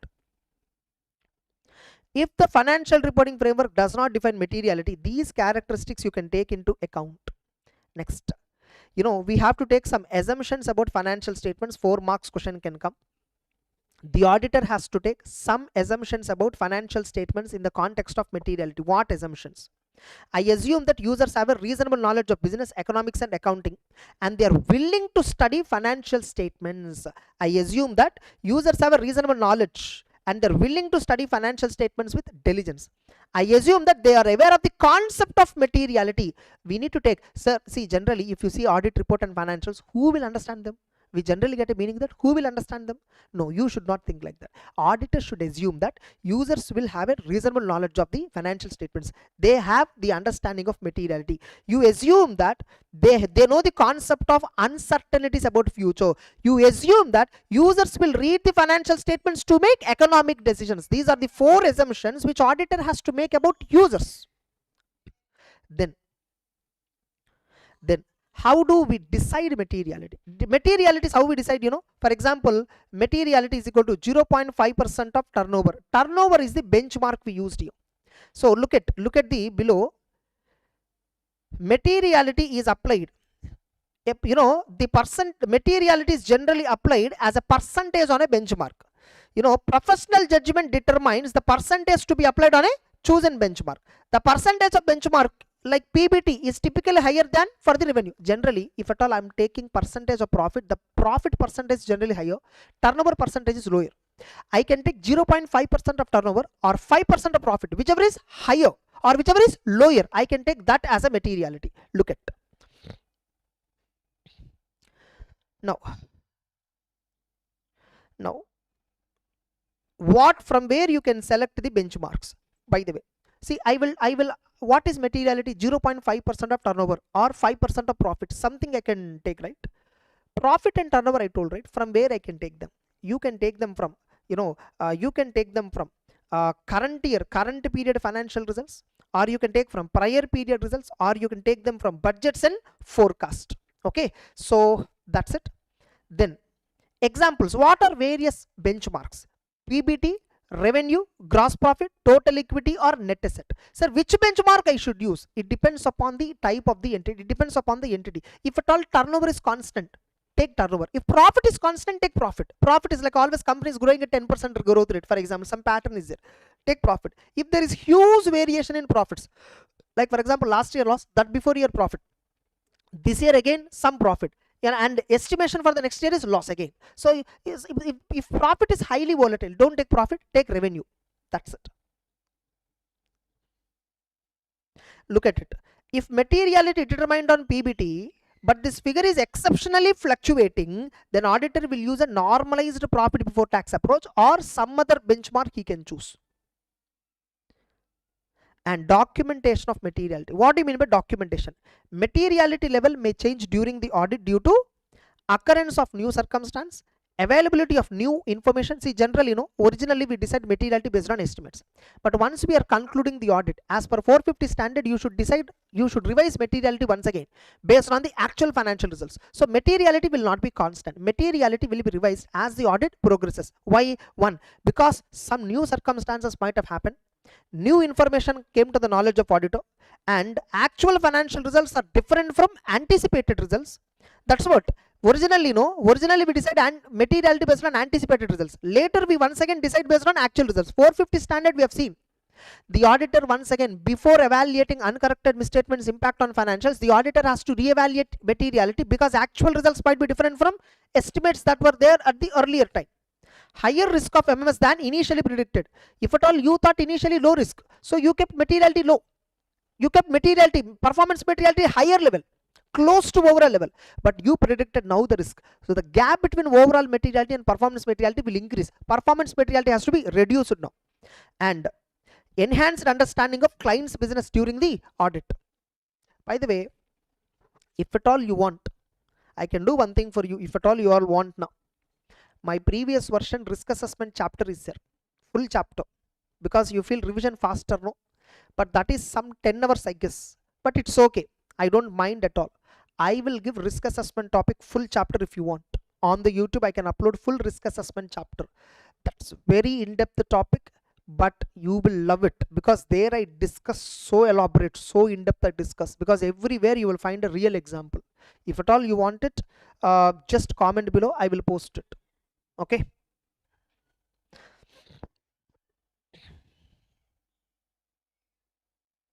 fine. I'll do one thing better. I will post the chapter, so that, because I promise that I will do risk assessment revision fully, but somehow like again afternoon I have a regular class of audit. I am taking May 26 attempt classes. Another 1 week it will be over. Okay, my audit new recordings will be ready, so I'm taking that class afternoon also. That stress is also there in my mind, because afternoon I have 3 to 7:30, so almost 4.5 hours class is there. But that's okay. I'll do one thing. Whatever this video is there in this 450 265 standard is there, right? Up to that I'll keep it in this particular video. Rest of the risk assessment topic I'll remove it. Okay, once in YouTube it is posted, I will remove it. Risk assessment internal control topic I'll upload it whenever possible for in the next 3-4 days. You watch it. Okay, that's it.